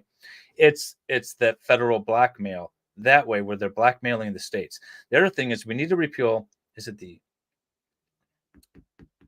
20? I can't remember the amendment that makes senators elected by popular vote. Whatever amendment that is, we need to repeal that, because the states literally have no representation in DC right now. The idea is that the House of Representatives represented the people and the Senate represented the states. That's why there were 2 senators for each state, and they were appointed by the state legislators. If the governor or the state had an issue, if Michigan has an issue they want to address with the federal government, they literally have no representation in the federal government, because the senators don't work for the state anymore. So we need to repeal that so the state actually has some say in how they are governed. So there's a few things that need to be done in order to make the Jeffersonian model, which is the founding of this country, applicable again. And it's from a legal standpoint, it's this whole dormant commerce clause. This is how the state can get away with federal blackmail and things like that. So there needs to be a good Supreme Court case or something that happens to turn that around. Basically say, no, the feds can't do that. They can't regulate things just because at some level, some mysterious level, it impacts interstate commerce. It has to be more concrete. This is kind of like this model of the new anti-establishment. I call it the anti-establishment coalition. I've been working on. You can see it's not really done up yet because I'm just kind of throwing these 3 pillars out there. I'm trying to see where everything fits in. So this is some of my new brain thought here going on. As far as how to define this for a new generation. What are the different avenues of solution culture you can actually perform in? Where do you fit into this model? And I'm still trying to work this out. I like what you're saying, and I think that fundamentally that has to do with government integrity and judicial honesty, right? I think you're under this pillar right here, and of course, then you have fighting the culture war and reforming education, and then this is the one I'm kind of really trying to work on here: true free market economics, trying to think about how we're gonna actually fix our monetary system, our economics in the country, and get it to an honest level too. Because really what we're trying to do is just push back against all the corruption. And when I say the establishment of power is corrupt, the establishment is corrupt. That's what the anti-establishment. We stand against the corruption, against the corrupt policies, against the subversion of the Constitution and the way it's supposed to be operated, the Jeffersonian model, if you will. And so that's just what I've been working on the side here, trying to figure this part out. As part of solution culture, where do we stand as this new anti-establishment coalition, so that this becomes a phrase and an idea and a movement that people want to be a part of? They understand better than to say an anti-establishment throwing up in the air. I mean, there's a lot of conspiracy theorists out there that would say they're anti-establishment, but then they do things that enable the establishment, like on the it gets so complex when we talk about a true free market economy, because the only way to be truly free is to get it out of the banking system. And to get it out of the banking system, you need trust, right? You need partnerships to develop, not corporations, but partnerships to develop, because then they're all private contracts, right? But you need trust amongst the partners. And it's very hard to find people that trust others, which then feeds back in on the cultural war issue, because you don't have the trust that's there because of the cultural war, and so they all kind of feed back in on each other. So it's very difficult to do. You know, a lot of the civil suits that I do is when partnerships in corporations break down because there's not a lot of trust, and it's it's just a difficult problem because it's kind of a looping cycle. You know, it's built into your conscious. I do a lot of real estate investment litigation and things like that. And there's these things called hard money lenders. They're not banks, right? But they loan money and you have a contract and things like that. When you think about getting a hard money lender, everyone's like, ooh, that's got to be a scam. You go to a bank to get your mortgage. Well, you don't have to, right? And there's also things called like seller financing, which is essentially where the seller steps in place of the bank. And so they essentially, like, say you wanted to buy something for $100,000. Well, you give the buyer or the seller 20,000, and then they take out a mortgage for the 80, and you set up a payment plan. Title transfers immediately, and they hold a mortgage just like a bank. Well, that sounds shady AF. I'm not doing that. No, that's normal. You can do that. There's nothing wrong with that. And so we got to get out of this mindset that everything's got to go through a bank, or we got to keep our credit score up, or we got to, credit card transactions and things like that. You got to get out of that mindset, but it sounds scary because everybody is telling you, go through the bank, invest your money in these, put your 401k together and do all this stuff. Bury gold in your backyard and go with hard money lenders and develop a partnership with a couple of companies. That's not crazy. That's perfectly legitimate, but everyone's, oh, well, then you're just, you're a prepper. You're insane. You're a conspiracy theorist. No, it's just a way of getting out of the system and not being beholden to it. Yeah, and I think that's what I go to as far as root cause issues, right? It's the corruption in the system that stops us from being able to do sensible things like what you're talking about. And so when we try to figure out long-term solutions and permanent solutions, not just band-aids for symptoms, I always have, every time I've done this thought exercise, it's brought me back to corruption. So what causes corruption? The cycle of abuse that empowers the corruption in society that then allows the cycle of control to pick and choose the corruption it needs to lift itself and maintain its power. For them, it's about maintaining generational power, generational wealth, and and then trying to gather more and more of it as they go along, whenever they can get by consent. You see, when we break it down to it, it all comes down to your consent. Everybody's consent is their free will allocated. This is how I define it. Is like, you can say yes, you can say no, you can do nothing, or you can say you do it for me. That's all forms of you exercising your free will. Your free will is your consent, is your free will in action. So what the biggest push for anybody who wants power is to manufacture consent or to gain consent. So the powers that be they like to manufacture consent. That's where the benefit of the first and second veils come into play, because they can manufacture consent and create useful idiots and do all kinds of things in those veils of corruption, right? Those veils where corruption thrives, and they do that through breaking the youngest generation, and putting in these, either they send them on a narcissistic or criminal bent, or they just however they break up their families. They do whatever they can to institutionalize this corruption, and then as people get older, they naturally fill the corrupt spots. They want power over people. They don't value life. It goes on and on and on. So when I look at root cause solutions, I'm always looking at the third and the fourth veil and saying, well, how can we break these systems and break down these veils and these mechanisms that exist there, so that people aren't abused into this corruption, aren't indoctrinated in this corruption, don't participate and don't become useful idiots of the corruption, right? So I'm looking big time here. We talk about conspiracies. You don't need to have intent to be a member of the conspiracy. Take, for example, bingo, the stores that offer items on credit with zero interest for, say, the first year, right? Whatever it is. Big screen TV. They don't have to pay any interest for 6 months. You take it now and you pay over time. Why are they offering that?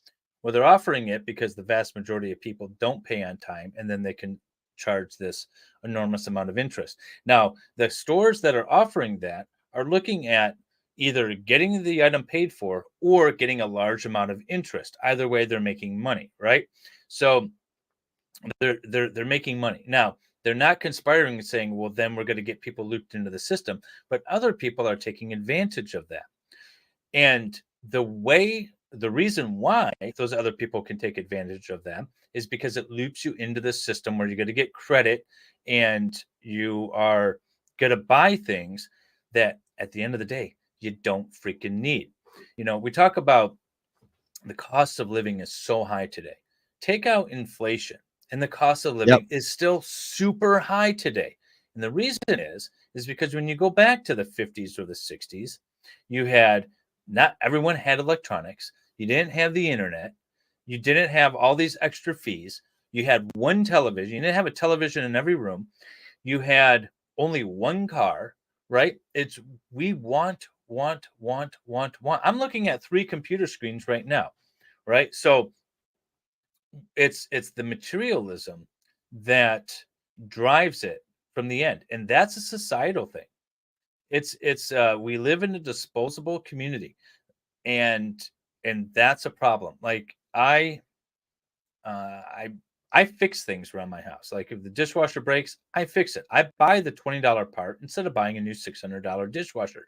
Not too many people do that. Most people are like, oh, it's broken, throw it out, get a new one. You don't need to. You don't need to have a computer or not a computer, but you don't need to have a TV in every room. You don't need to have all these things, but people want them. You don't need the nice new shiny car. Why? I don't care. You guys can hate me all you want. Why the fuck do people lease cars? I don't get it. Buy a car, me either. pay it off, drive it into the ground for the next 15 years, and then buy another car, preferably a used one that some dumbass leased 3 years ago and is practically brand new. I don't know why people lease cars. You don't need a new car every 3 years with 0 miles. Exactly. You just don't. But I don't either. It's just, I don't get it. You guys are throwing your money away. You're going to pay all this money for 3 years. And then it's funny. My stepdaughter, she got into the cycle where she went over her miles, right? She went over her miles on our lease. And they said, well, if you lease another one, we'll waive those fees. So now she's caught in a freaking cycle. And so she's leasing and leasing and leasing because otherwise she has to come up with like $10,000 when she turns in her vehicle, or else they're going to sue her. It's a vicious cycle. Don't get caught in it. And you don't need it. You don't need a new car every 3 years. So it's just, but the higher ups will take advantage of that system. And now you're caught in this loop and you're stuck there. And it's because we need the new flashy thing. We need this and that. And it starts with society. It starts with you. And that's the reason why they're able to take advantage of you. It's because of you and the choices that you make. So stop making stupid choices. Yeah, you know, and again, it comes back down to education because kids aren't taught a good financial educations, right? And maybe that's on the parents, but maybe a lot of parents don't have a good financial education either. You know, because generationally they've taken that kind of education out when we should be learning it. It should be practiced more than worrying about what your identity is. You know, they put in trash and they take out all the good stuff. And that's why I think really when you look at solution culture, it has fundamentally a lot to do with the next generation, how we're going to get them out of this cycle, right? How we're going to get them away from the bad information and into good information. See, when they control the information and they control the language, they control everything. It's God level power, right? So they're executing God level power because they understand psychology. They understand how the human mind works. They're masters at it. And they've had a stranglehold on it for a very long time. And we're just now all coming into this age of awareness. And now we need to move into an age of solutions. And that's kind of like what this whole thing I got going on here is about. But at the end of the day, it comes down to you and me and everyone else in society. If we understood the proper role of the jury system, we could substantially change the the screwed up judicial system. If we fundamentally understood the consumerism and how it screws you over at the end of the day as a society, and to say, no, we're not going to buy all this new stuff. It will fundamentally change the system. But people don't want to. People don't want to for a number of reasons. Mostly because they're lazy. 2, they don't see the effects of it. They're gonna, be born, live, and die in the society, and it's not going to personally affect them, so they're not going to care. Until it personally affects them, they're not going to care. And what we need to do in order to change any society, I don't care what you want to change about it. I don't care what it is. Until the people that are not affected actually care, it's never going to change. So somehow you need to get the people that are not affected to actually care. That's the hard part. Yeah. That's the hard part. That needs to happen before anything will change. And if I don't know how you get there, but that's the only way it's going to change. That the people that I are think not it's affected actually care. I think that we have to. Well, if the people that aren't affected, a lot of times it's the younger generation that don't have skin in the game yet, right? Yeah. Or the ones that chose not to put skin in the game. I'm talking about like we have the parent society, right? So you're a parent, I'm a parent. A lot of parents in the crowd tonight, right? And a lot of concerned people that are in the crowd too, because they're smart, that aren't necessarily parents, but they're wise, right? But we need to all join together with them as a major coalition. I call it Parents United, right? Because Parents United is the biggest lobby in the world. Like if we were to get all the parents on the same page to just do one thing, protect the innocents, and start to get good education in, we could all be on the same page about, hey, you know what, our kids matter to us, right? Hopefully, the ones that are the kids do matter. We get them all together. We can unite under one umbrella to say, we just want to push forward a better future. So maybe it's Parents United that is part of that solution that you're talking about. It's just getting the right people together under a real cause that they can identify with. I see so many good people out there doing good work, and people that are on the same side as them, because they disagree with one or two things that they say or do, or see them in a certain light for some reason, they'll just trash everything they do. And it's like, let's not pull each other down like crabs in the bucket. That's what the other side does. That's what the establishment wants for us to do. They want us to be crabs in a bucket. We got to get away from that. And I think that when we just find a cause that we can all get behind and put our differences aside to get the job done, then we're heading on the right track. What do you think? Yeah, I mean, I agree. No, I agree with that fundamentally. I think the problem is ego, for lack of a better term. It's just, it's like, okay, take, for example, just a very small microcosm, just because I'm involved with it. Like this little YouTube LawTube community thing. But I go on Laid Back News on Friday, and everyone has different opinions on various subjects, but we all are cordial enough to talk to each other. Then there's other things, there's other streams out there where you get a bunch of people on there that disagree with each other, but they can't get along at all. I don't know why, but they can't. Probably because of ego.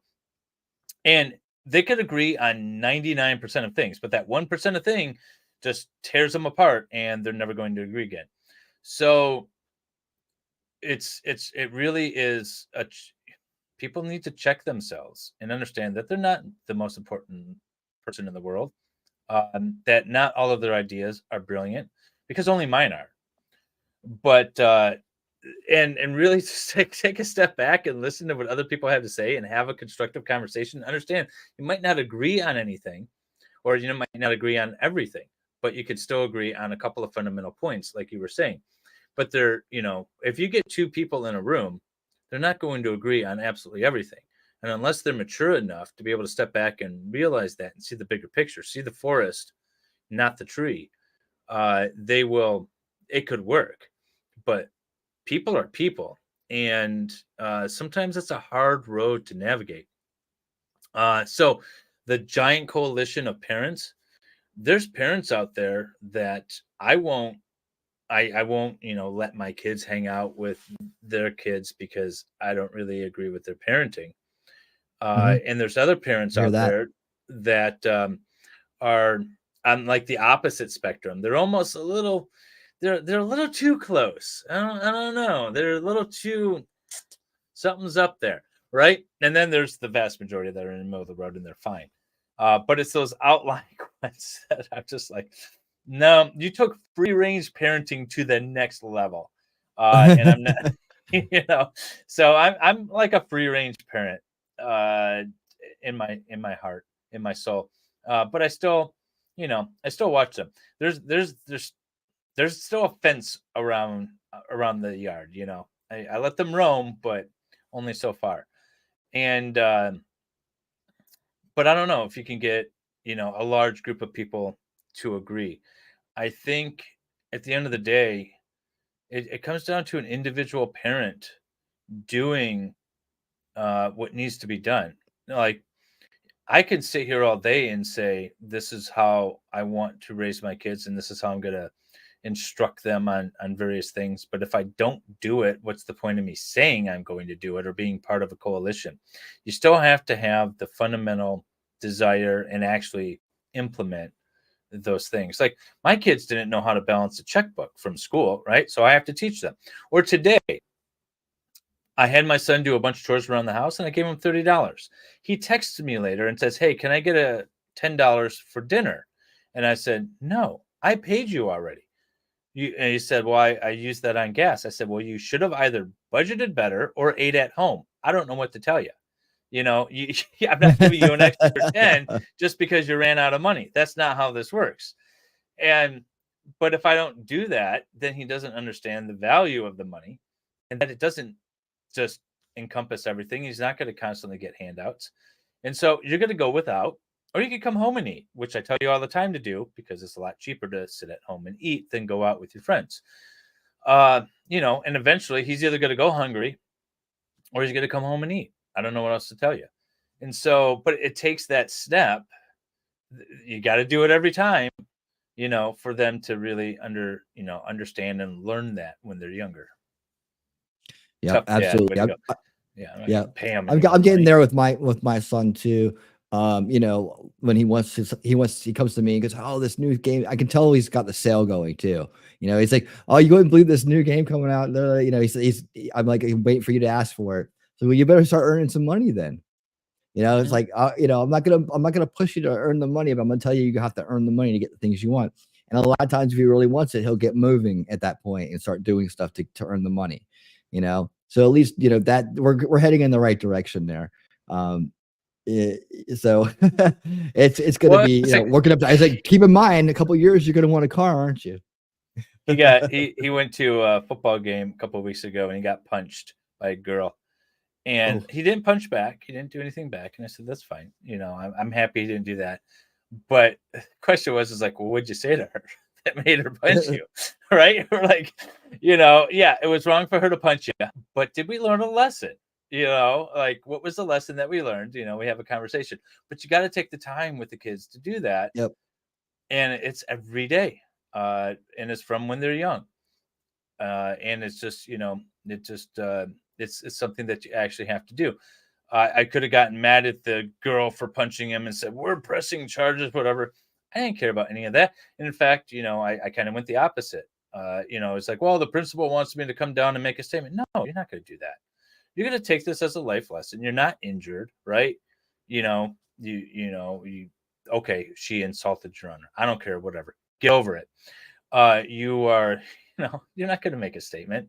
And you're going to take this as a life lesson as to, how not to get punched in the future, because no one wants to be punched, right? So what are we going to do to not get punched in the future, right? So just learn from this. And that's does he like the girl? No, he doesn't. It's a whole complicated teen drama thing. No, he does not like the girl. No, it wasn't that sort of thing. But yeah, so life lessons are built into everything. And hopefully your kids experience. That's what I talked about earlier. I'm like, there's nothing wrong with being bullied. There's nothing wrong with getting punched. It's a life lesson. Why did I get punched? How can I avoid that in the future? Right? I mean, technically, under the school's eyes, he was being bullied by this girl because she punched him or whatever. I don't care. It's a life lesson, right? We all want to learn how not to get punched. Yeah, teen drama. Yeah, I know. It's fun. Who's her family? I'm gonna be careful in those parts. Yeah. Nah, it is what it is. Well, and then he was like another example, we have a property up north, and it's surrounded by farm fields, and he's riding around on a 3-wheeler. Remember 3-wheelers? Those things are awesome. Oh yeah. And he was riding through what he claimed was, I thought it was vacant. I'm like, it's a farm field, man. They're growing crops. I don't know what you're doing. Oh, I thought it was vacant. Anyways, so he gets stopped by the farmer, and the sheriff pulls up, and all was cool until the friend that he was with started smarting off. And the farmer was like, well, I was just going to tell you to not ride through my crops anymore. But now, since your friend is being a bitch, I'm going to charge you, $300. You pay me $300, and the sheriff's not going to do anything. The sheriff was there too. And he came back home all mad. He was like, they're making me pay $300 for trespassing. And I said, well, he didn't. And of course, he didn't give me the whole story. But I talked to the farmer afterwards, and that's what he was telling me. The farmer was like, I was cool with it. I was just going to tell him to stay off and don't come back, until his friend started, talking trash. It was this girl. And then I was like, well, obviously this isn't going to work, so I need to charge him $300. And I said, okay, so you owe him $300. And what did we learn? We pick our friends better, right? We don't allow our friends to get us into these situations. And so, just, you got to constantly stay up on them and make everything a little life lesson. Don't let them get out from things that they get themselves into, and tell them under no uncertain terms do you talk to the police, and that includes your principal. Well, there you go. That's good advice. So how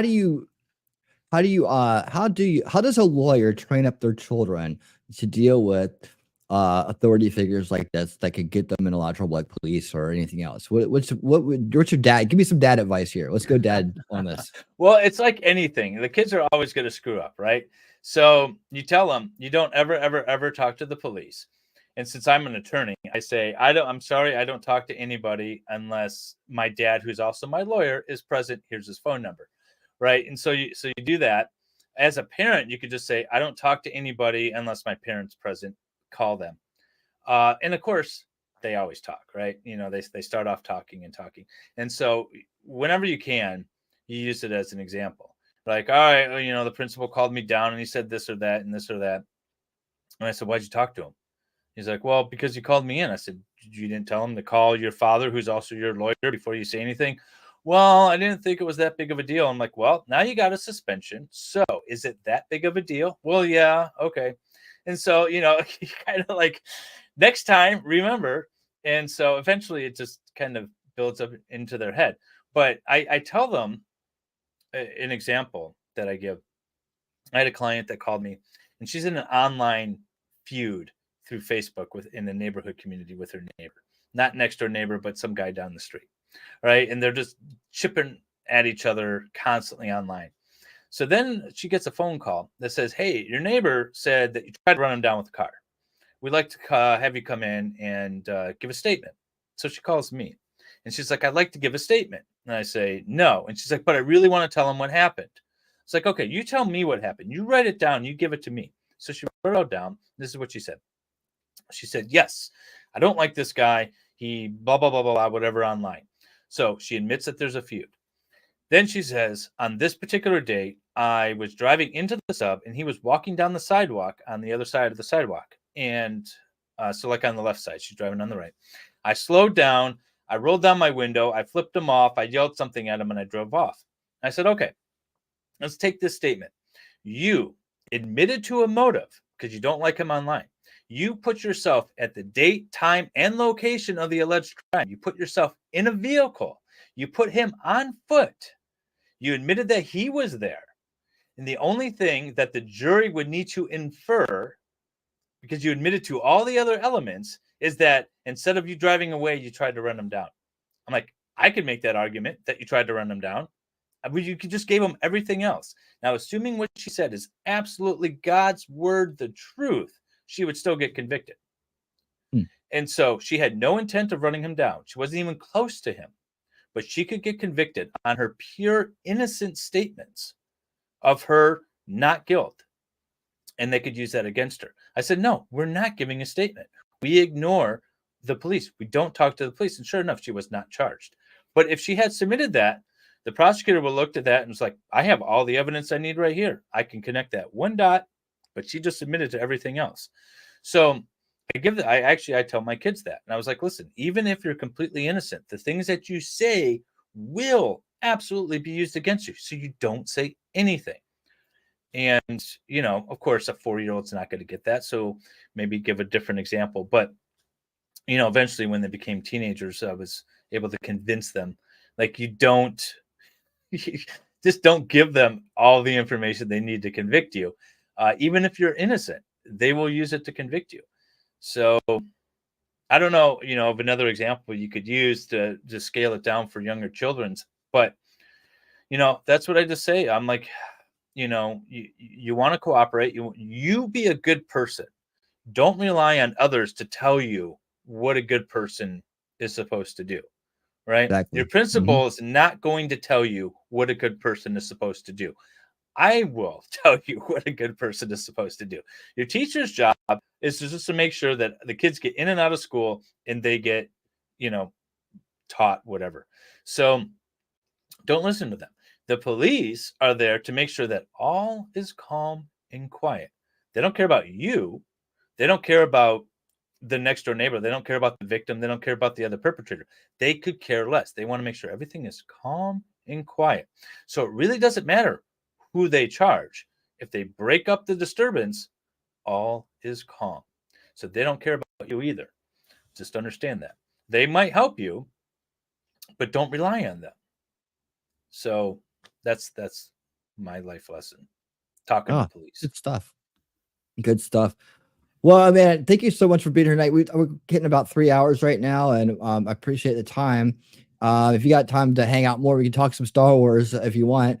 We'll give you a chance to get out early if you wanted to, or we could go through some of that. I don't know if you have time or. Oh, it's midnight already. Oh my God, I didn't even notice. Yeah. Whatever. I'm good.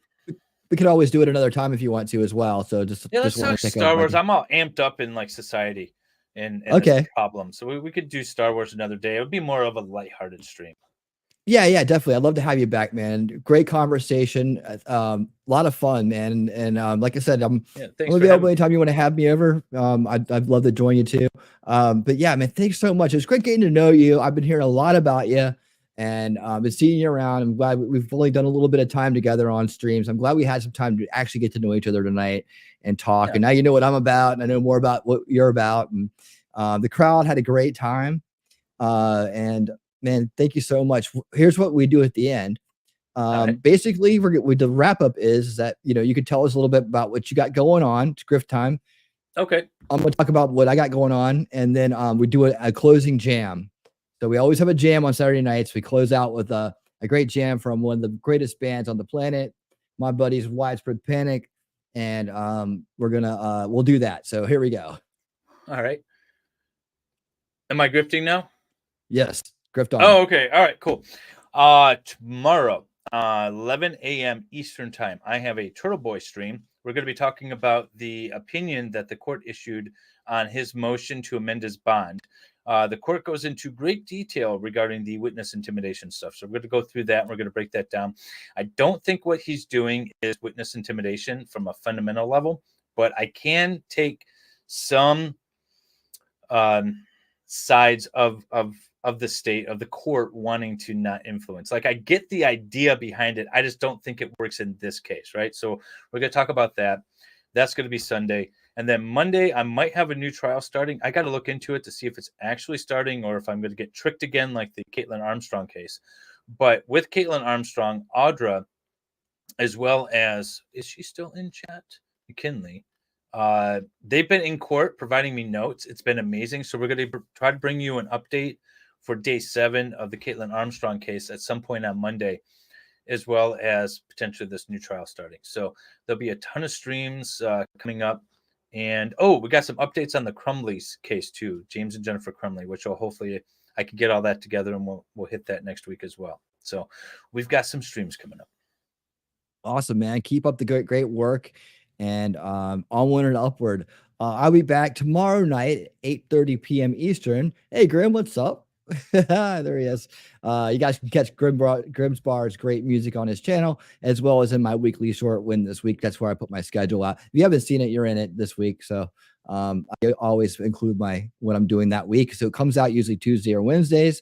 And so it's always featuring the great music at Grimm's Bar. So check him out. Cool. He's awesome. Great dude. And so tomorrow night, old school watch party Sundays with Talking Trash and Truth and myself.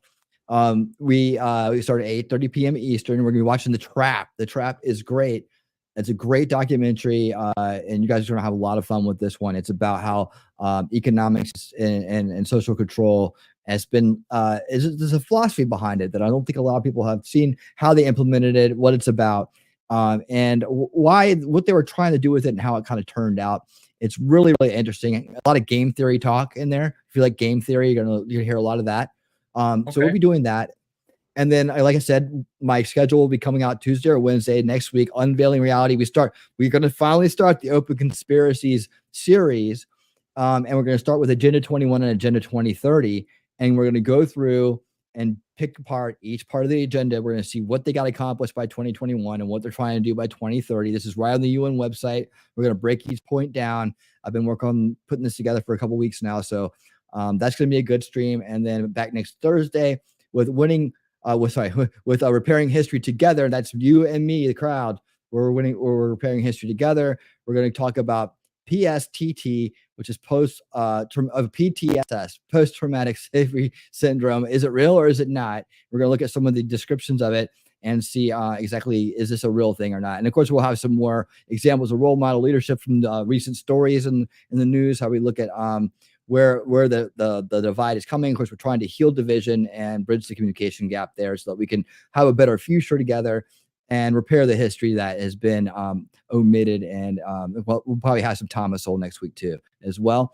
And then, of course, back next Saturday night at 9 p.m. Eastern for Winning Saturday Night. Not sure who's going to be on or what we're going to do then. It's always a surprise, but I'll know by Tuesday or Wednesday, and I'll let you know. But yeah, that's it. And again, thank you to my guests, making a lot simple MLS. Dude, It's been wonderful getting to know you and hanging out. Great conversations tonight. Thank you to the crowd for being here on Rumble and on YouTube. And thank you to the Rewatch crew, especially if you made it this far in. You rocked the house. We will be back very soon to BC tomorrow. But until then, you all keep on winning. 3.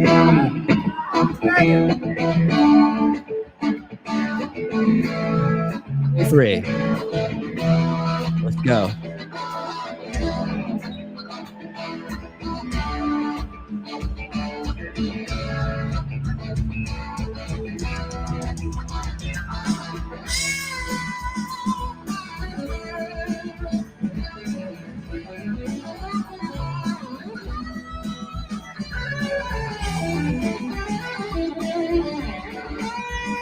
Yes, I'm so glad. 2023.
This is a friendship that